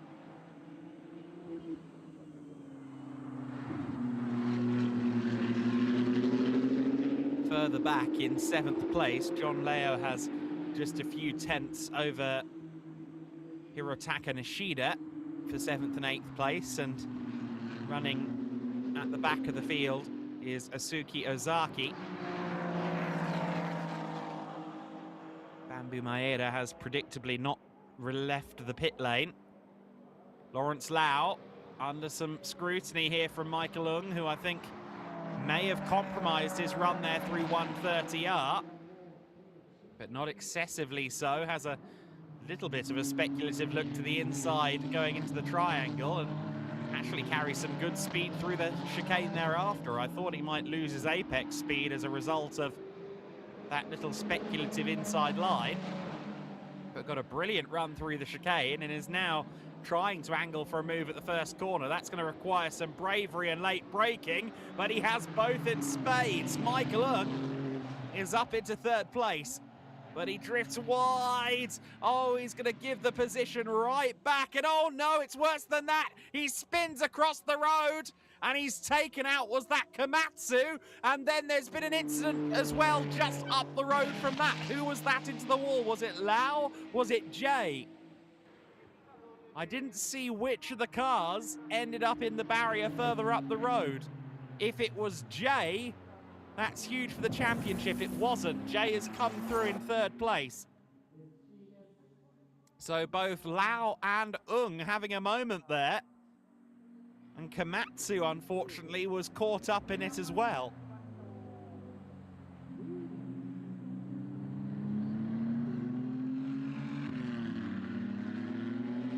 It was a strange secondary moment there. I don't think there was contact that led to a Lawrence Lau spin. But Michael Ung made a fantastic move at turn 1, strayed wide at turn 2. Committed hard through the gravel. But unfortunately ended up in a spin. And now the red flag is out with 3 cars off the circuit in one area. That's not a particular surprise.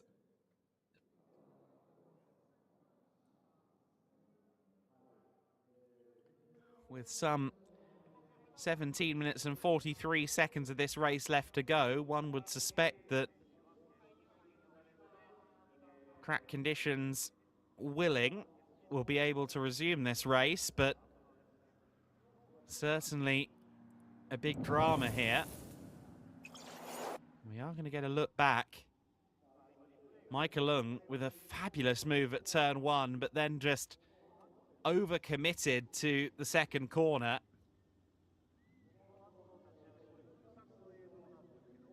Carried way too much speed. Bouncing across the gravel. Turned the car around. He ended up collecting Komatsu, and then Lawrence Lau just seemingly in sympathy, having his moment. If there was contact between Lau and Michael Ung, it was the most fleeting of blows, and yeah, it was a bizarre moment. But the long and short of it is that Michael Ung, Lawrence Lau and Yoshifumi Komatsu are all going to be registered non-finishers here. And of course, the real big story from all of this is that whether the race resumes or not, and again, one would assume it will, Jay is up to third place. Jay would score 10 points for third place. Tackshaw, who no longer has the fastest lap, would score 12 for second place. If the race were to finish in this order, Jay would be champion today. So Jay is now in the hot seat to walk away from Saturday at Suzuka with the championship sewn up.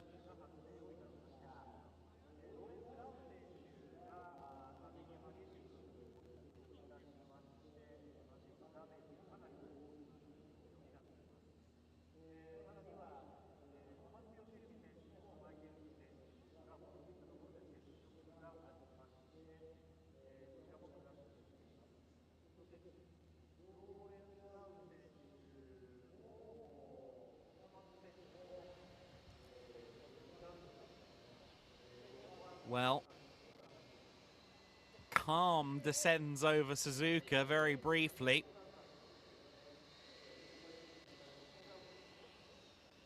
Although I don't know how calm Kento Inami will be in the cockpit. He strikes me as a driver that's got a little edge to him. A little bit of frenetic energy that makes him great to watch. But I can imagine that in scenarios like this, especially as a relative racing newcomer, he's maybe feeling a little less calm than some of those behind him.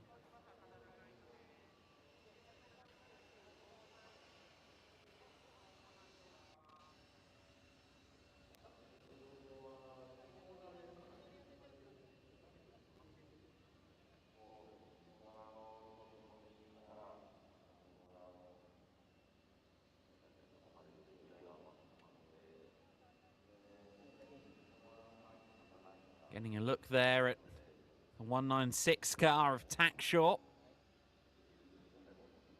who, as it stands, would retain his second in the championship, of course, but would lose the mathematical possibility of challenging Jay for the overall Copa Shalam title if things finish as they currently are lined up here in the pit lane.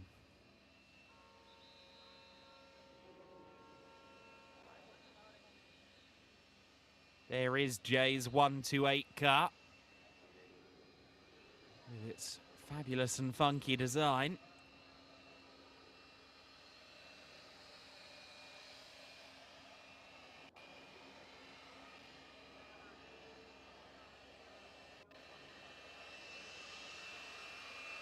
You can see him conferring with his crew.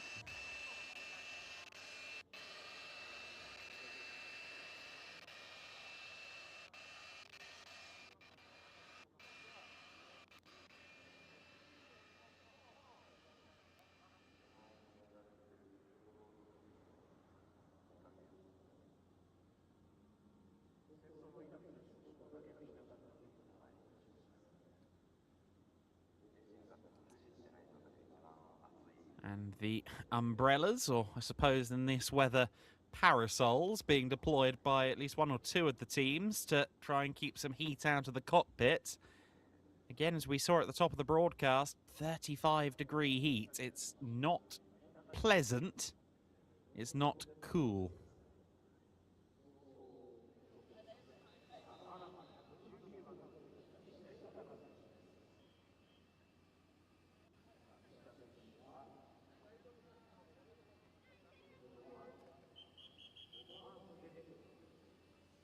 Of course, while the Ferrari Challenge Japan season is reaching its climax this weekend, a lot of our drivers are not finished with this season's racing.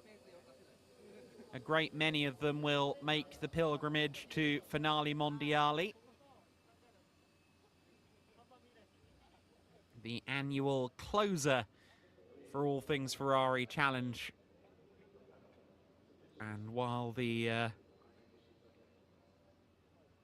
global series don't all appear there, there is no round for Ferrari Challenge Japan or Ferrari Challenge North America, there is a huge contingent of drivers from all across the world that come and join us for Finale Mondiali. It really is the apex of all things Ferrari Challenge. And that event will be a 6-day extravaganza, November 17th through November 23rd, Finale Mondiali 2026. And the host is the Circuit de Barcelona, Catalunya.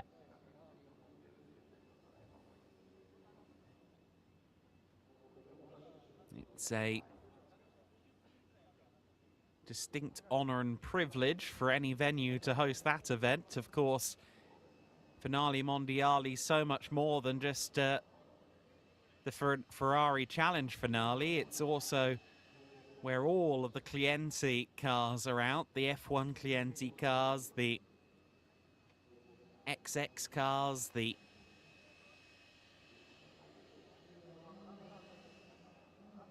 .499Ps will be out as well. There'll be a huge presence from the Scuderia Ferrari Formula One team as well. It's always a thrilling event, and we very much look forward to seeing it at Barcelona, Catalunya later in the year. A little bit later, I think, than normal. From memory, it's usually an October fixture, but running into November this season.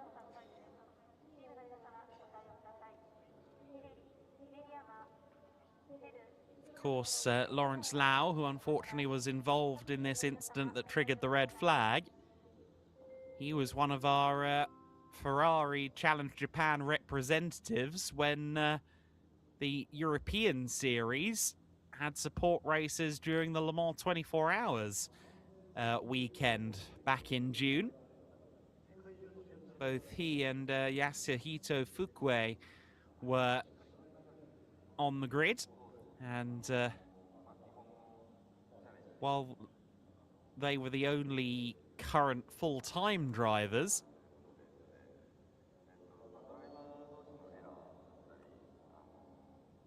there were also some other familiar faces, Masaru Yaneda, Nobuhiro Imada, among those that decided to take on the challenge of the Circuit de la Sarthe in June, and we hope we'll see them back in Ferrari Challenge Japan in the future. Two very talented drivers.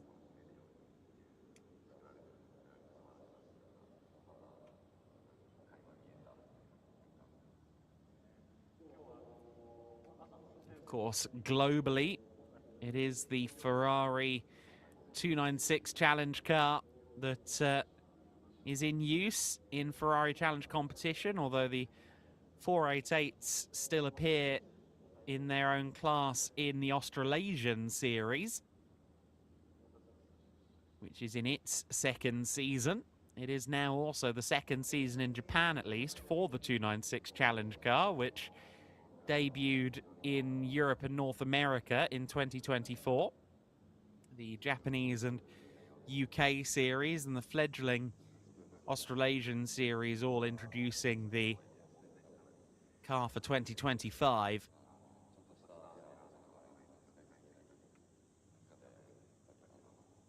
It's always been interesting, especially going into 2025, hearing from a couple of the Japanese drivers and a lot of the UK drivers as well, as to the differences between the 488 and 296 Challenge car. The 296 Challenge car is a fairly extreme leap forward in terms of performance,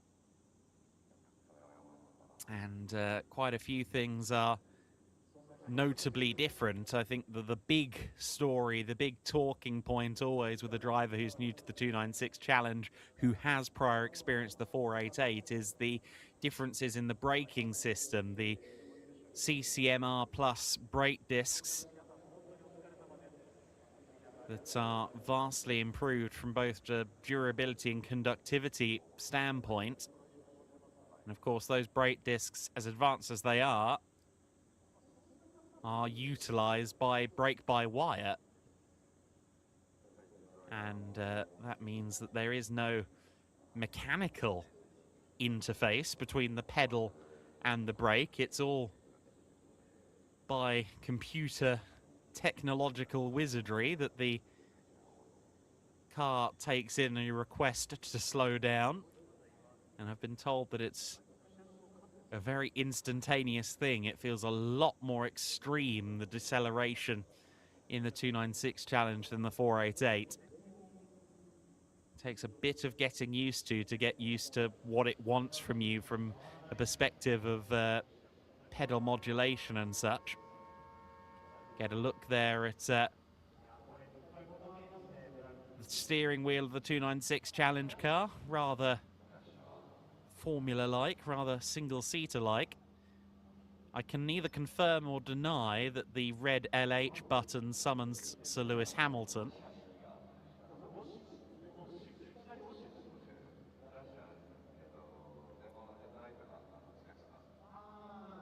I see there the traction control systems as well, the interfaces for that, and of course the all-important flash button, which every driver on the face of the earth believes grants them a few kilometers an hour extra in a straight line.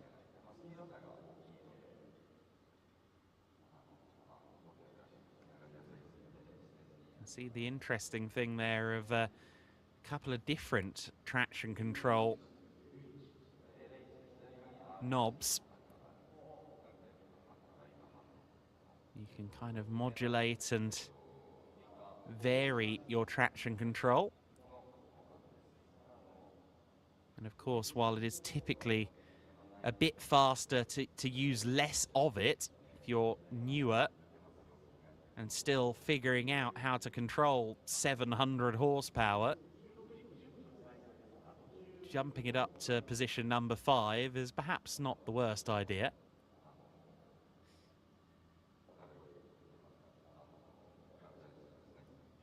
It is a very well-designed, well-equipped race car, the Ferrari 296 Challenge. You can see there the rest of the dials as well on the center console. The all-important air conditioning and the even more important reverse button.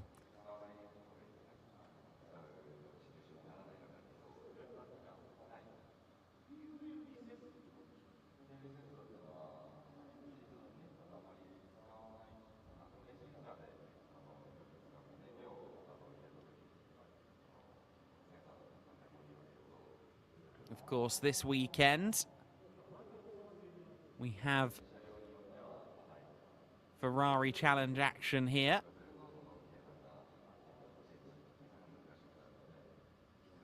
In Japan, but it is a very, very busy weekend across the world of Ferrari Challenge. If you enjoy the racing of Ferrari Challenge Japan, I suggest that you take a look at some of the other action coming up this weekend. We've got Ferrari Challenge UK at Brands Hatch. They'll be running, I think, as is tradition, the Indy circuit on one day and GP on the other. And then Ferrari Challenge North America also racing this weekend. So we've got every time zone covered where it comes to Ferrari Challenge Japan this weekend. The south coast of the USA, Sonoma, California, Ferrari Challenge North America. I said south, I meant west, California. Sonoma race 1 and race 2 will both be broadcast live, as will the qualifying sessions for America, and indeed both races for Ferrari Challenge UK will be broadcast as well. And we'll be back with you, of course, on Sunday with more Ferrari Challenge competition from Japan. So you can start your day early with Ferrari Challenge Japan if you're European based. You can then watch the UK racing over lunch and then take in the evening action in Ferrari Challenge North America, if you so wish.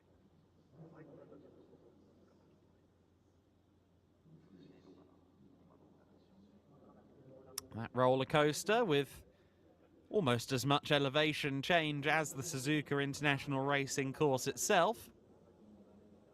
And we'll have cars back on course at 20 past the hour. That was confirmed on screen a couple of moments ago and on live timing as well. So about 10 minutes before these cars roll again.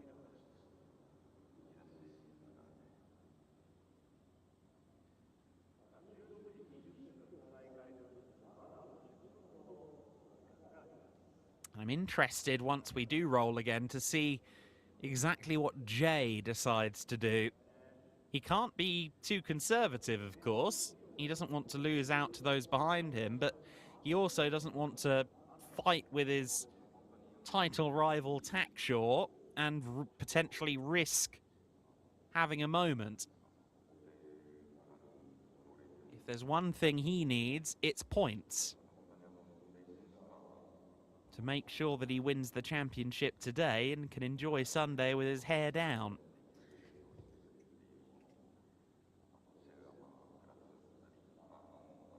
That said, Jay is a race car driver. And there's going to be a big bottle of champagne and a top step of the podium to consider. And I think that on the balance of things, he's going to go for that win from P3, isn't he?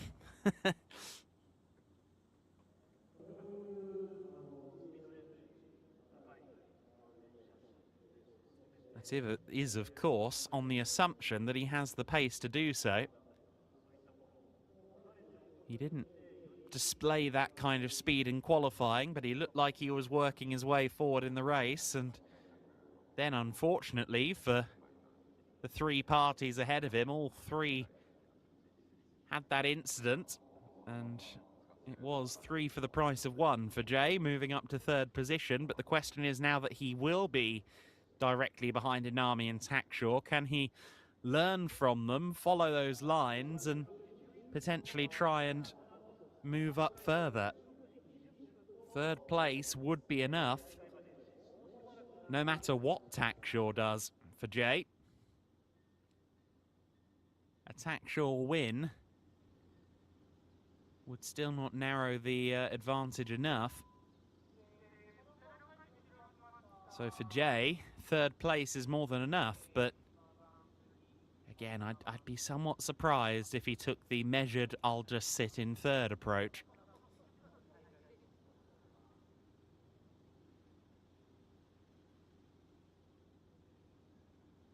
You see, of course, our safety car, the Ferrari 849 Testarossa, at the front of the field. That car with its roots in the core design of the Ferrari 296 Challenge, or rather the Ferrari 296 GTB, I should say, the road car. But it is really quite a stunning vehicle, especially in the flesh. I got to see one for the first time at the Ferrari Challenge UK event at Silverstone recently.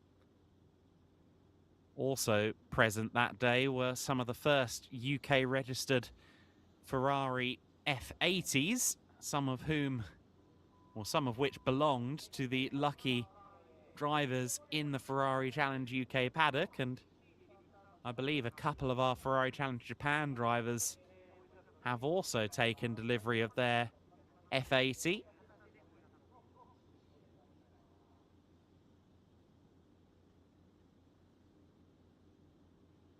I understand that the F80 has an optional extra you can tick to have a rather, should we say, more attention-grabbing exhaust than standard. And one such car with said attention-grabbing exhaust was present at the Goodwood Festival of Speed last week.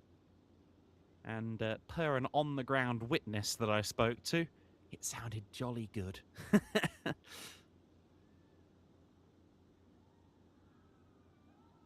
car, a huge leap forward in terms of performance. Of course, the first non-V12 flagship hypercar from Ferrari since the F40. And you can really see some of that F40 lineage and inspiration in that car.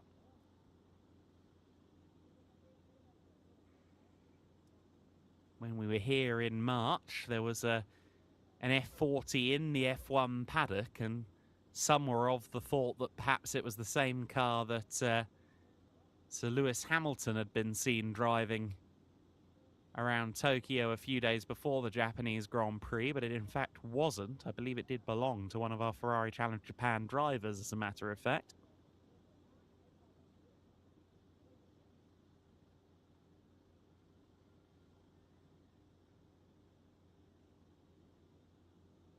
And certainly some formidable car collections in amongst the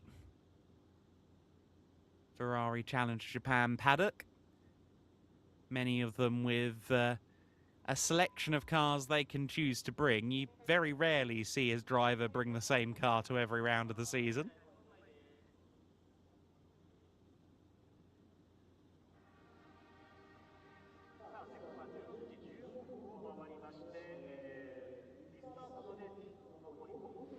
There is the 849 Testarossa in its role as safety car.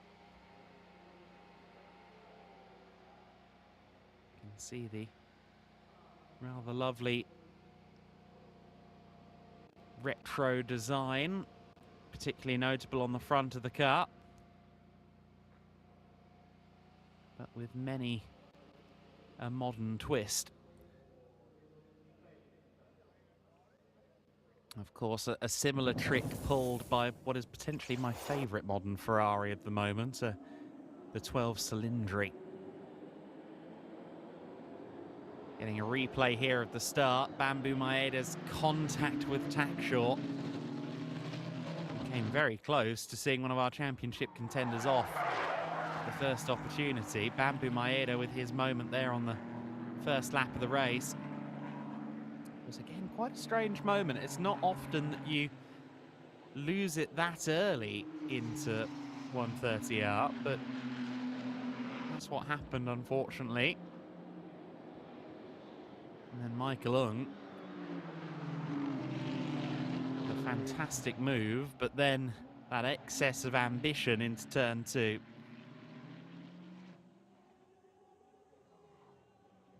Again, that moment for Lawrence Lau, seemingly all of his own doing. I don't know if maybe he was split attention between what was going on through his windscreen and what was happening in his wing mirror, with Michael Ung spearing back across the circuit. But either way, an unfortunate end to what had been a great battle between Ung and Lau, and we're also seeing Komatsu increasingly involved as well. But the profiteer from it all was Jay, who moved up from 6th to 3rd in one fell swoop. John Leo up to 4th position as well. If he were to hold that, I think that would be his best ever finish in Ferrari Challenge Japan. Just looking back,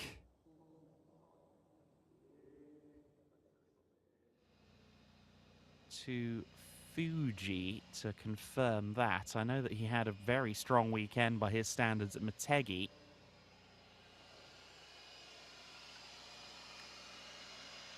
But yeah, I think that would be, for Leo, his best ever finish in Ferrari Challenge Japan if he can hold on to P4.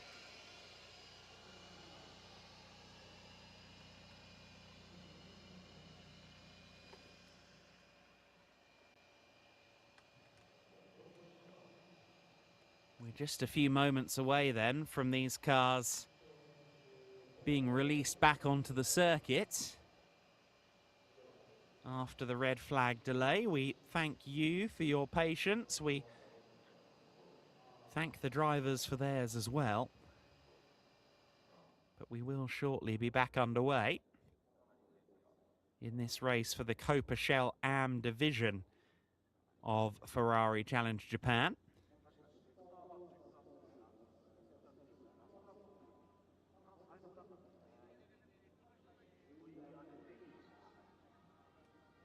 And it appears call has been made to fire engines. In just a few moments, these cars will once again roll. The time will once again start ticking down, and we'll promptly be back underway here in Ferrari Challenge Japan.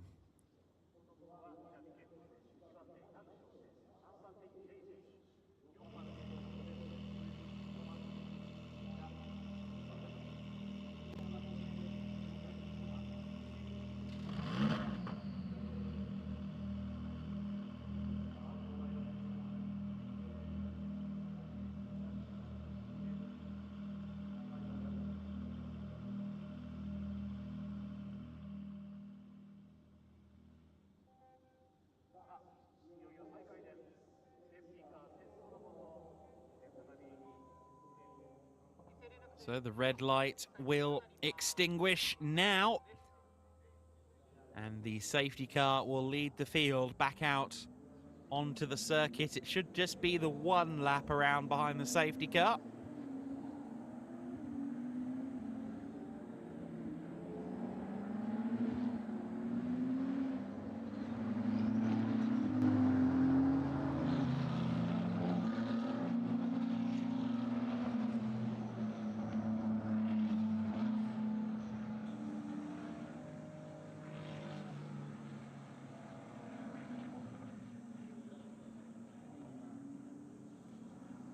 time the safety car releases the field again, I would expect something in the region of 14.5 minutes of racing, maybe just 14.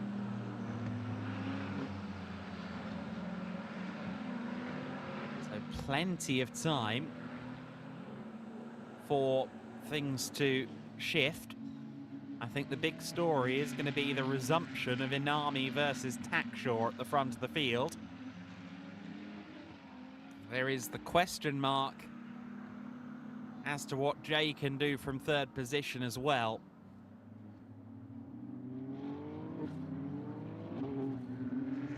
Didn't quite have the pace in qualifying.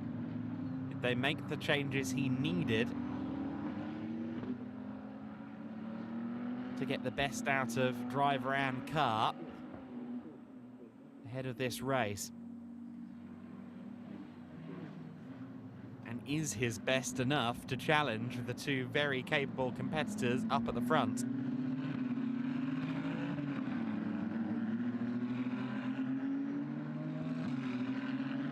Certainly Jay marked himself potentially as a Fuji specialist with his 2 wins last time out, not to mention a wet weather specialist, particularly on Saturday. He's on course for a podium. One would think he should have the edge for pace over Leo, Nishida and Osaki. I think the real question mark is whether he has it against Inami and Tackshaw. Can he get involved?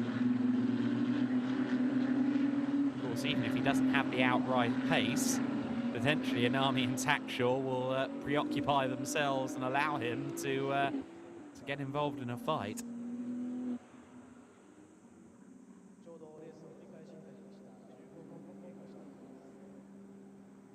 For Leo, Nishida and Ozaki, they all face the potential here for the best result of their seasons. In fact, I think they're pretty much guaranteed the best result of the season no matter what, but all 3 parties would absolutely love to potentially challenge for a podium if they can find a way to take it to Inami, Tackshaw and potential champion-elect Jay. Jay, with a 3rd place finish, would win the championship. But things are rarely simple in motor racing. We are going to get another lap behind the safety car then. I thought we may get away with only 1, but the safety car remains out for now.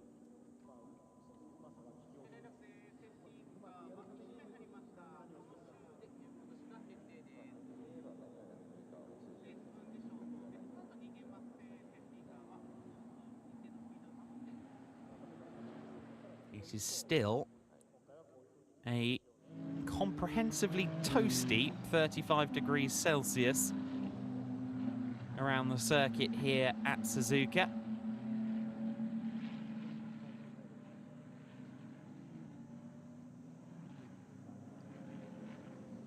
Certainly not the coolest day.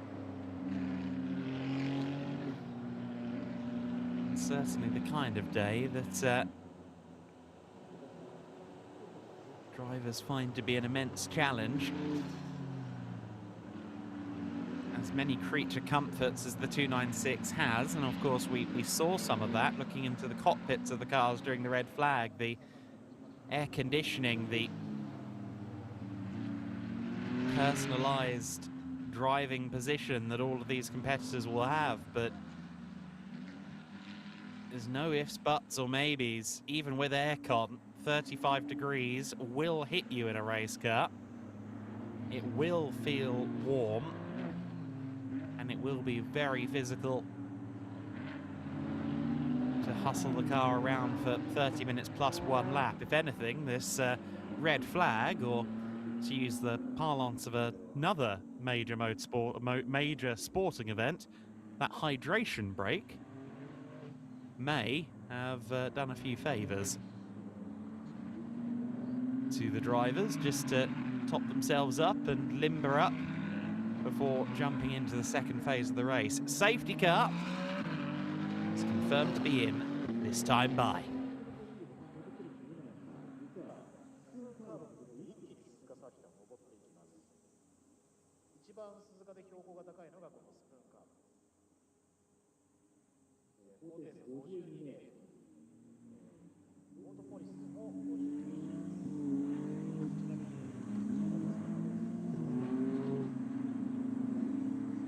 Ferrari 849 Testarossa will extinguish its lights,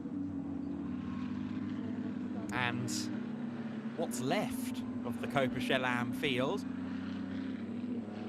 will return to racing action. We were due 15 cars in Copa this weekend. I think a couple went missing in practice, a couple more ended up with other commitments this weekend. But that three-car incident, plus the Bamboo Maeda spin and subsequent wall contact on lap 1, has somewhat reduced our numbers. However, Inami and Takshaw were fighting hard pre-red flag. I see no reason to expect anything less from the top two when this racing resumes. Can Jay get involved? Could someone like John Leo, Nishida or Ozaki present a surprise and try and fight for a podium? We have less than 1/3 of this race left to go as we head through the Casio Triangle. We return to racing with just under 10 minutes left to go, plus an additional 1 lap once the clock hits 0.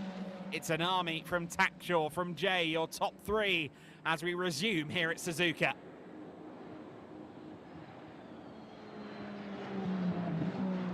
And Inami did everything right off that safety car restart, has built himself 2 or 3 car lengths over Takshaw from the get-go.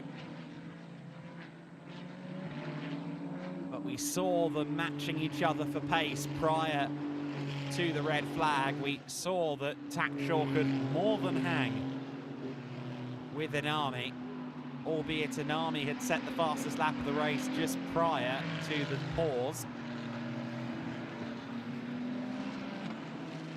Who will have the pace now that we're back into the swing of things? Certainly Inami has been kissing every apex so far this lap. There's 4th, 5th and 6th. John Leo, Nishida, Ozaki. All 3 on for what would be their best results of the season. But will they remain in that order? Certainly, it looks to me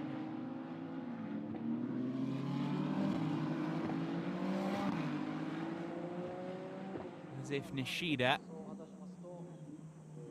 has a bit of a challenge for John Leo. Yuritaka Nishida in the 119 car, challenging John Leo in the 108.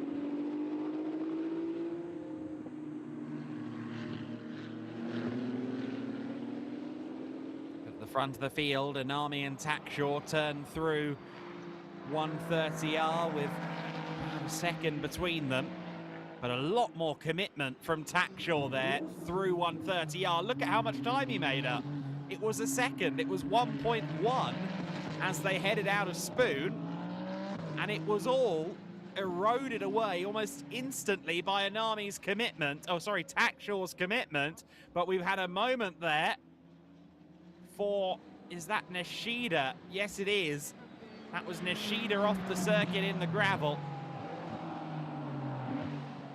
Unfortunately, the safety car is going to have to be scrambled again.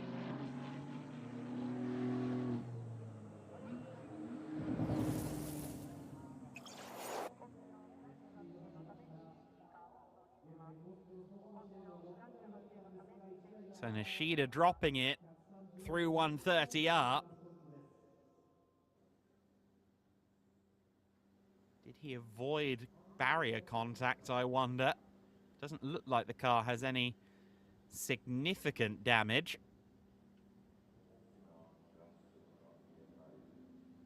And indeed, it doesn't look like anyone else was involved.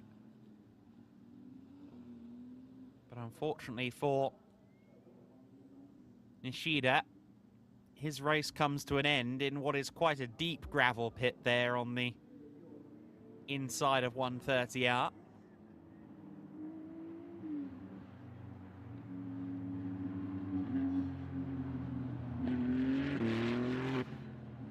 That should be a fairly simple removal, be that via crane or even just a couple of the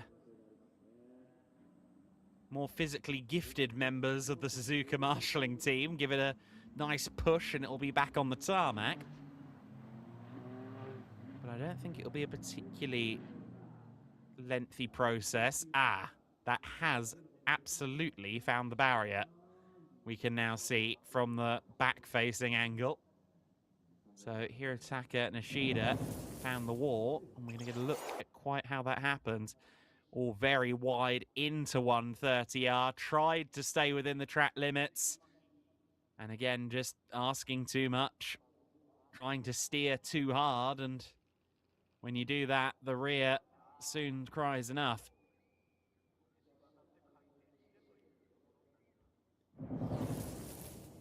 Easy done. Unfortunately for Hirotaka Nishida, his race is done.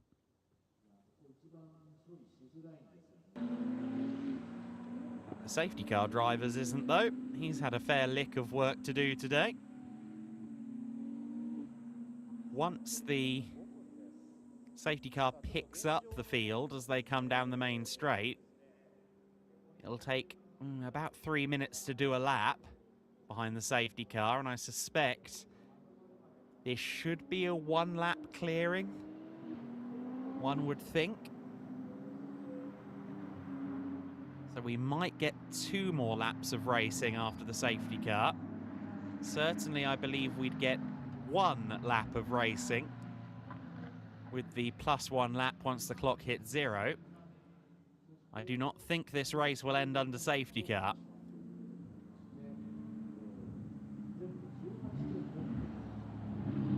Indeed, that bulletin hasn't been dished out to anyone. Usually by this point of a safety car period and this close to the end of the race, they'll tell you if they're intending to end the race under safety car. They're going to do everything they can to get this race back underway.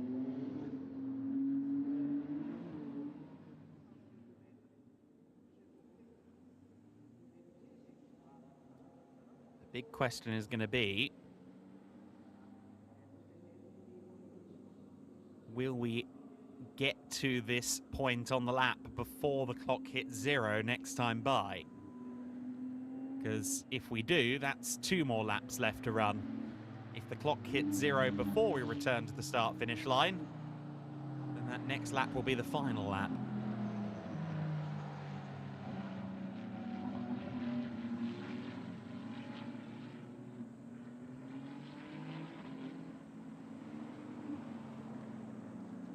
If you're just joining us here, this is the Copa Shell AM race for Ferrari Challenge Japan.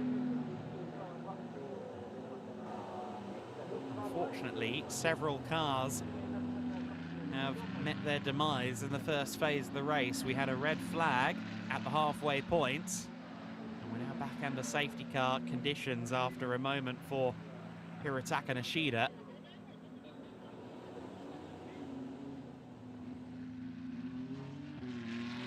We're under safety car with 2 minutes and 40 seconds of this race left to run, and it's touch and go whether we see a return to green flag. Ah, Jay is slowing. Is he? No, he is still in his place in the safety car queue. For a moment there, I was a little bit concerned that he'd maybe drop back, but he is still there in 3rd.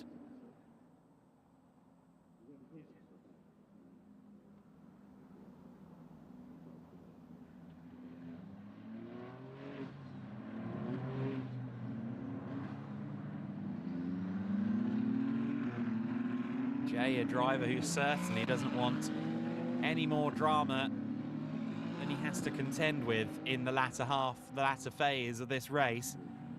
As it stands, with his closest championship rival Tackshaw set to outscore him by just 2 and a championship lead of 24 points, Jay is currently on course to win the championship in the Copa Chelam division. There will be a total of 17 points on offer on Sunday here at Suzuka. 1 for fastest lap in the race, 1 for pole position, 15 for a race win.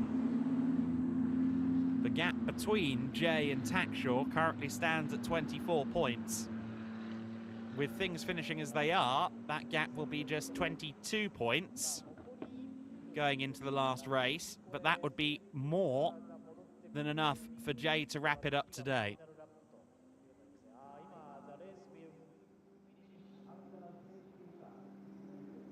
And I'm loath to report this, but unfortunately, it's been confirmed that this race is going to end under safety car. So they're not confident that they'll clear the car in time. Now, with any luck, the safety car driver will be told to make sure the clock hits 0 before he crosses the line, because that will then start the final lap rather than the penultimate lap. And indeed, backing off there, not just because that's the scene of the accident, but also because I think they want to make sure the race doesn't run another lap. Race cars don't like idling around at this kind of speed, really. And indeed, in this kind of temperature, I doubt the drivers do either.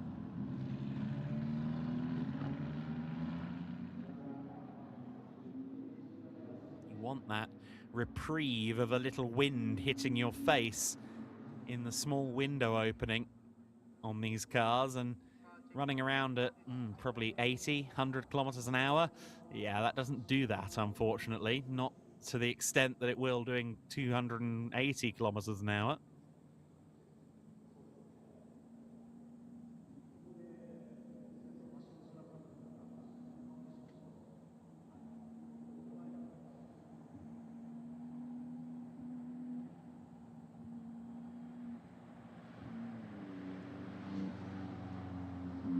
Well,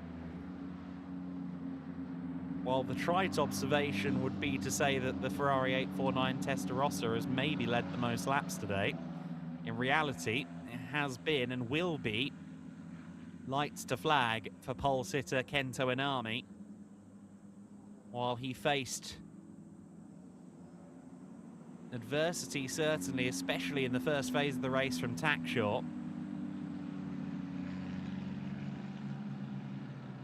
Inami has driven brilliantly well, and it can't be overstated really how tricky it is in situations like those red flags where you have all of that time to effectively decompress. Your brain and body goes, oh, I'm done with driving my race car. That's cool. I can wind down, I can switch off, but you have to remind brain and body that no, this is temporary. We're going to get back out there on the circuit, and it's so easy to go back out there with what some call a cold brain and end up having a moment, and perhaps that is what we saw for Nishida, but it's certainly a mark of a good driver to be able to sit there waiting and not let the idle time affect you mentally. It can not just be a dopey mistake, it could be just frustration that gets the better of you coming out of a long red flag or a long safety car. But Inami has weathered just about everything this race has thrown at him.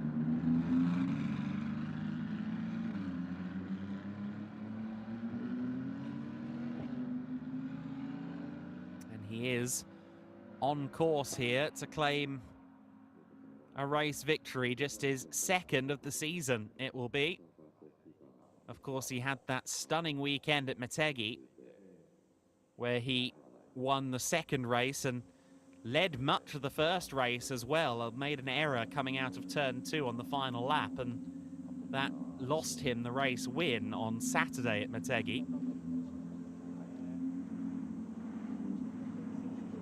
But he had his first ever win in Ferrari Challenge Japan at the former twin ring Motegi. It's rapidly becoming a single ring as they work to recalibrate the oval into extra camping and spectating facilities. And that was the site of Inami's first win, the home of the Japanese Motorcycle Grand Prix, and the home of the Japanese Formula One Grand Prix is going to be the destination for his second Ferrari Challenge victory. The Suzuka International Racing Course, a facility with 7 decades of history.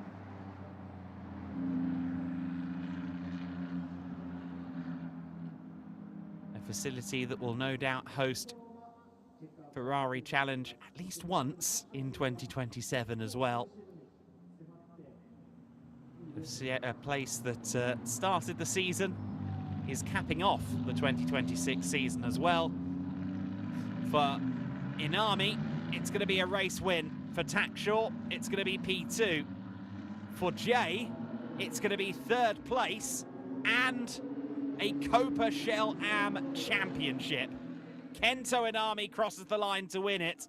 Takshaw takes 2nd, and Jay puts the title beyond reach for anybody else. The rock star reigns supreme in Ferrari Challenge Japan Copa Shell Am 2026. The monosyllabic, mono-lettered driver, Jay, is going to be, at least provisionally, the Copa Shell Am champion for 2026. Kento Inami, a deserved race winner in today's proceedings. His stellar defensive performance kept Takshaw at bay, and that certainly helped Jay on his path to the title as well. As unfortunately did a big 3-car incident between Lao Ung and Komatsu just before half distance.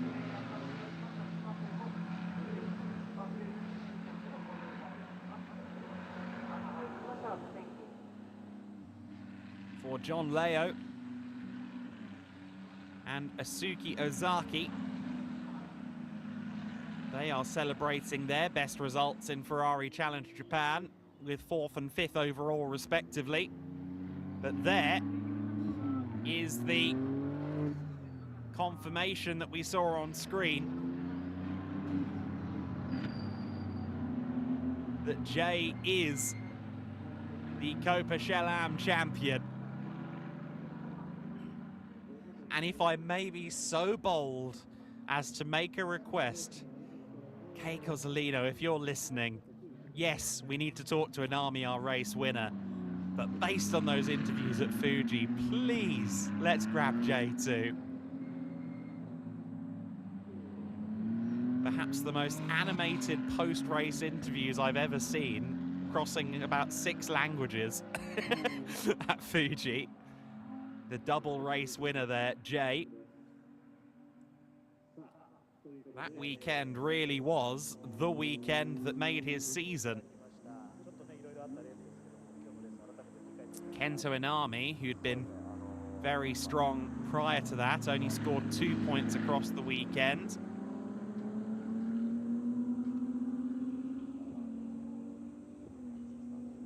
Takshaw finished 2nd to him in both races, and that really was the difference maker.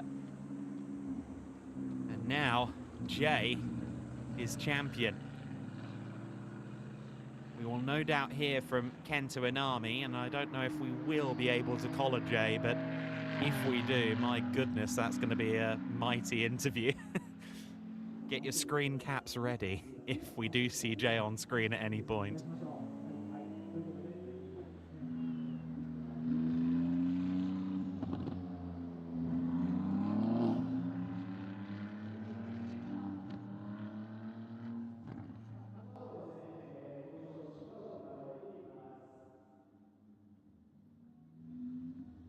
Not the first champion crowned this weekend, of course, as I alluded to a little bit earlier on. Kenbo secured his title post-qualifying today in the Trofeo Pirelli AM standings. Yi Hang-tun has now put himself beyond reach in Copa Shell as well. So I believe the only championship that's still up for grabs is the Trofeo Pirelli class, and that will be contested between Akihiro Suzuki and Yamatatsu tomorrow. Yamatatsu taking a big step in the right direction with his win yesterday, or rather earlier today.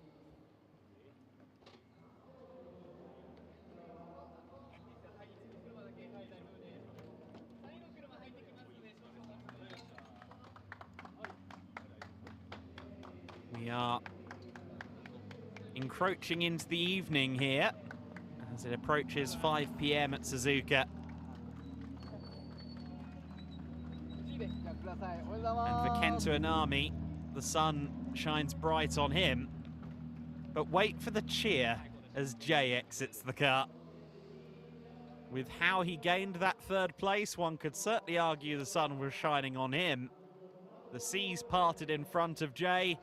He will make his way to the podium, and he will do so as the 2026 Ferrari Challenge Japan Copa Shell AM champion. And there's the applause, the embraces, and the celebration for Jay. El Campeón.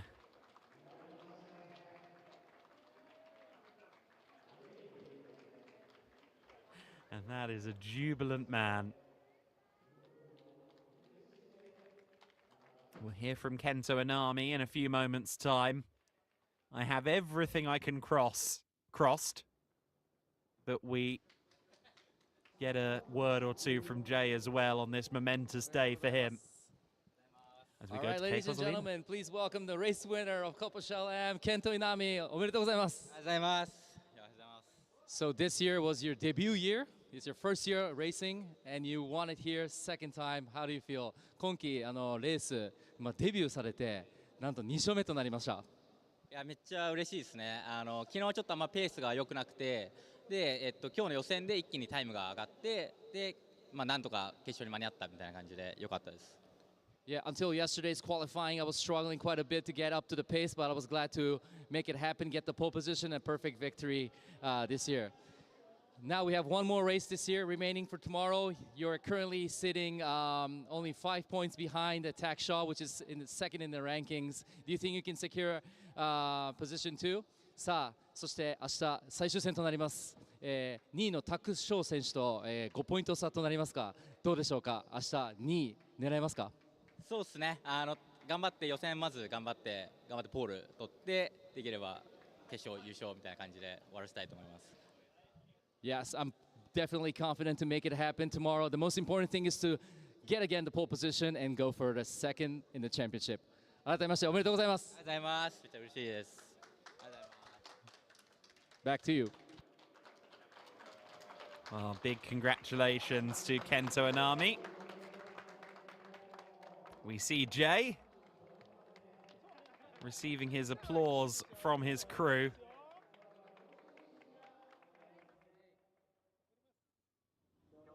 And getting himself ready to head to the podium. I can see Kei Cozzolino unfortunately walking away. So I don't think we're going to hear from Jay, but we can see how happy he is.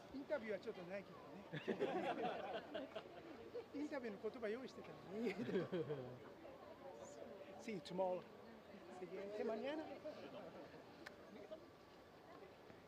He says, see you tomorrow. And nice to see there some of his supporters wiping tears from their eyes. I think, if I'm not mistaken, that was his daughter.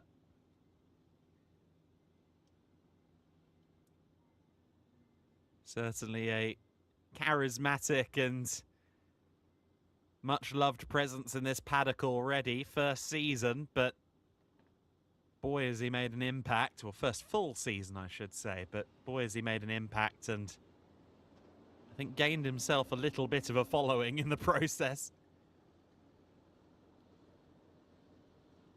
Has been a stellar season.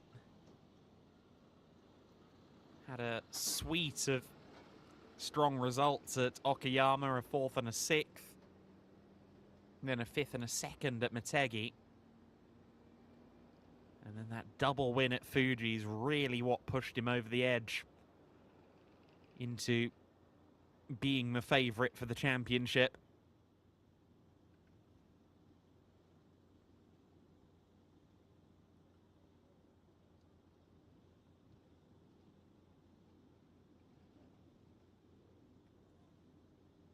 Now, Jay did say, see you tomorrow, and on that basis, I should inform you that we'll be live from 1:15 local time in Japan, which translates to 5:15 a.m. UK time, 6:15 Central European, or 15 minutes past midnight in the US Eastern time. And we'll be back with the finales for both grids of Ferrari Challenge Japan, the Trofeo Pirelli, Pirelli Am and Copa Shell divisions, of course, and the Copa Shell Am, and hopefully those cars that were involved in the slew of incidents today will be repairable for Sunday's race.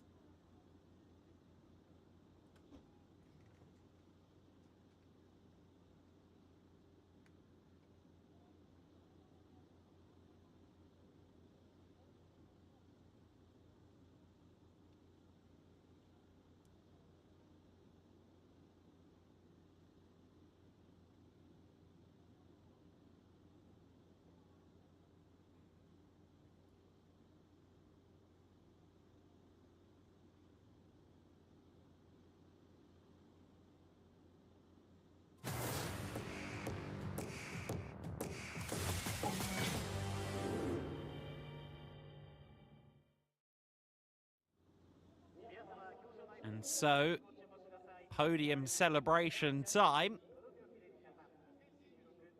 for our big three. And the first man onto the podium is the newest Ferrari Challenge Japan champion in the Copa Shell Am division. Here comes Jay. 選手は見事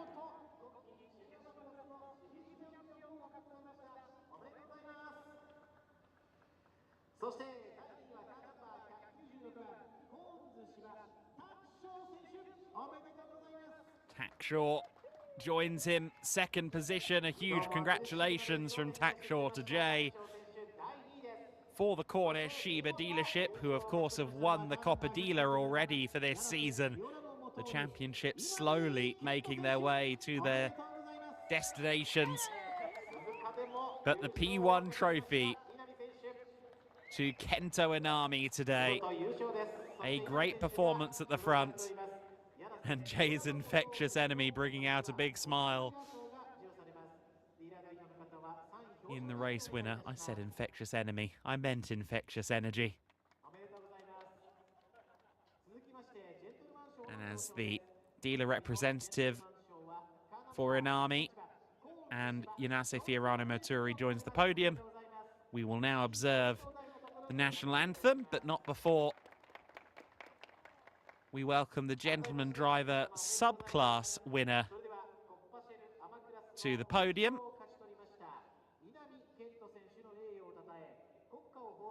which was John Leo for 4th overall and winner of the gentleman driver subclass.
シーズン2勝目を飾りました三谷健人選手、優勝おめでとうございます。 Inami, Takshaw, Jay and John Leo, the gentleman driver subclass winner on the podium then. The gentleman driver subclass, incidentally, for the slightly more vintage drivers on the Copper Shell grid, if you're interested to know. シリーズチャンピオン獲得です。 J 選手おめでとうございます。 There is Jay タクショウ選手、今日も kissing his trophy. 素晴らしい走りでした。おめでとう I'm ございます。 sure he's very much looking forward to receiving his championship trophy, which I believe will be presented to him formally at the fabulous end of season gala そしてコッパディーラー賞は柳瀬清良の元通りの皆 as さん、 part of Finale Mondiali weekend. そしてジェントルマン賞ジョン・レオ選手に贈られます。 John Leo receives his trophy 果たしました。 for the gentleman drivers class win. 佐藤様ありがとうございま And し a た。 fourth overall, by far his best result in Ferrari Challenge Japan, Coppa Shell Am. そしてジェントルマン賞の The drivers will pair together now for pictures, and then the champagne will spray, and I dare say that a lot of the spray will be aimed at Jay. ポーズを取ってください。お願いいたします。そして皆さんどうぞ大きな拍手をお送りください。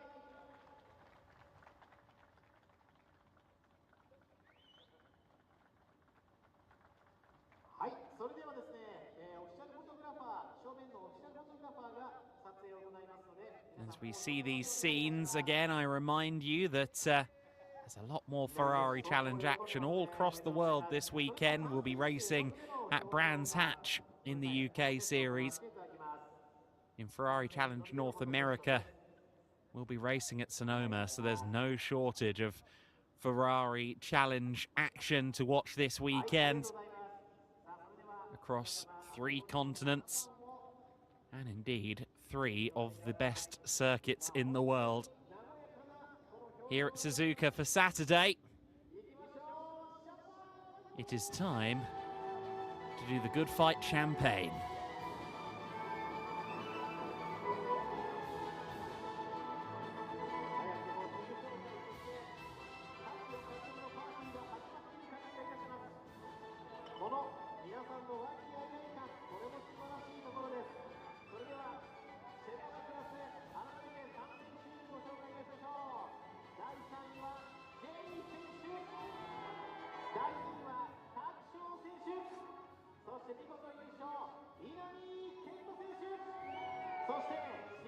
Congratulations then to race winner Inami, to Takshaw on a very hard-fought second place, and to the newest champion in Ferrari Challenge Japan, Coppa Shell Am 2026 belongs to the man they call Jay. 2026第5戦レース1コッパシルアマクラスの表彰式を終了いたします。 And with that, we will now switch focus both to the UK and North American events at Brands and Sonoma, but also, of course, to Sunday here in Ferrari Challenge Japan, where the Trofeo Pirelli class is still very much up for grabs going into Sunday.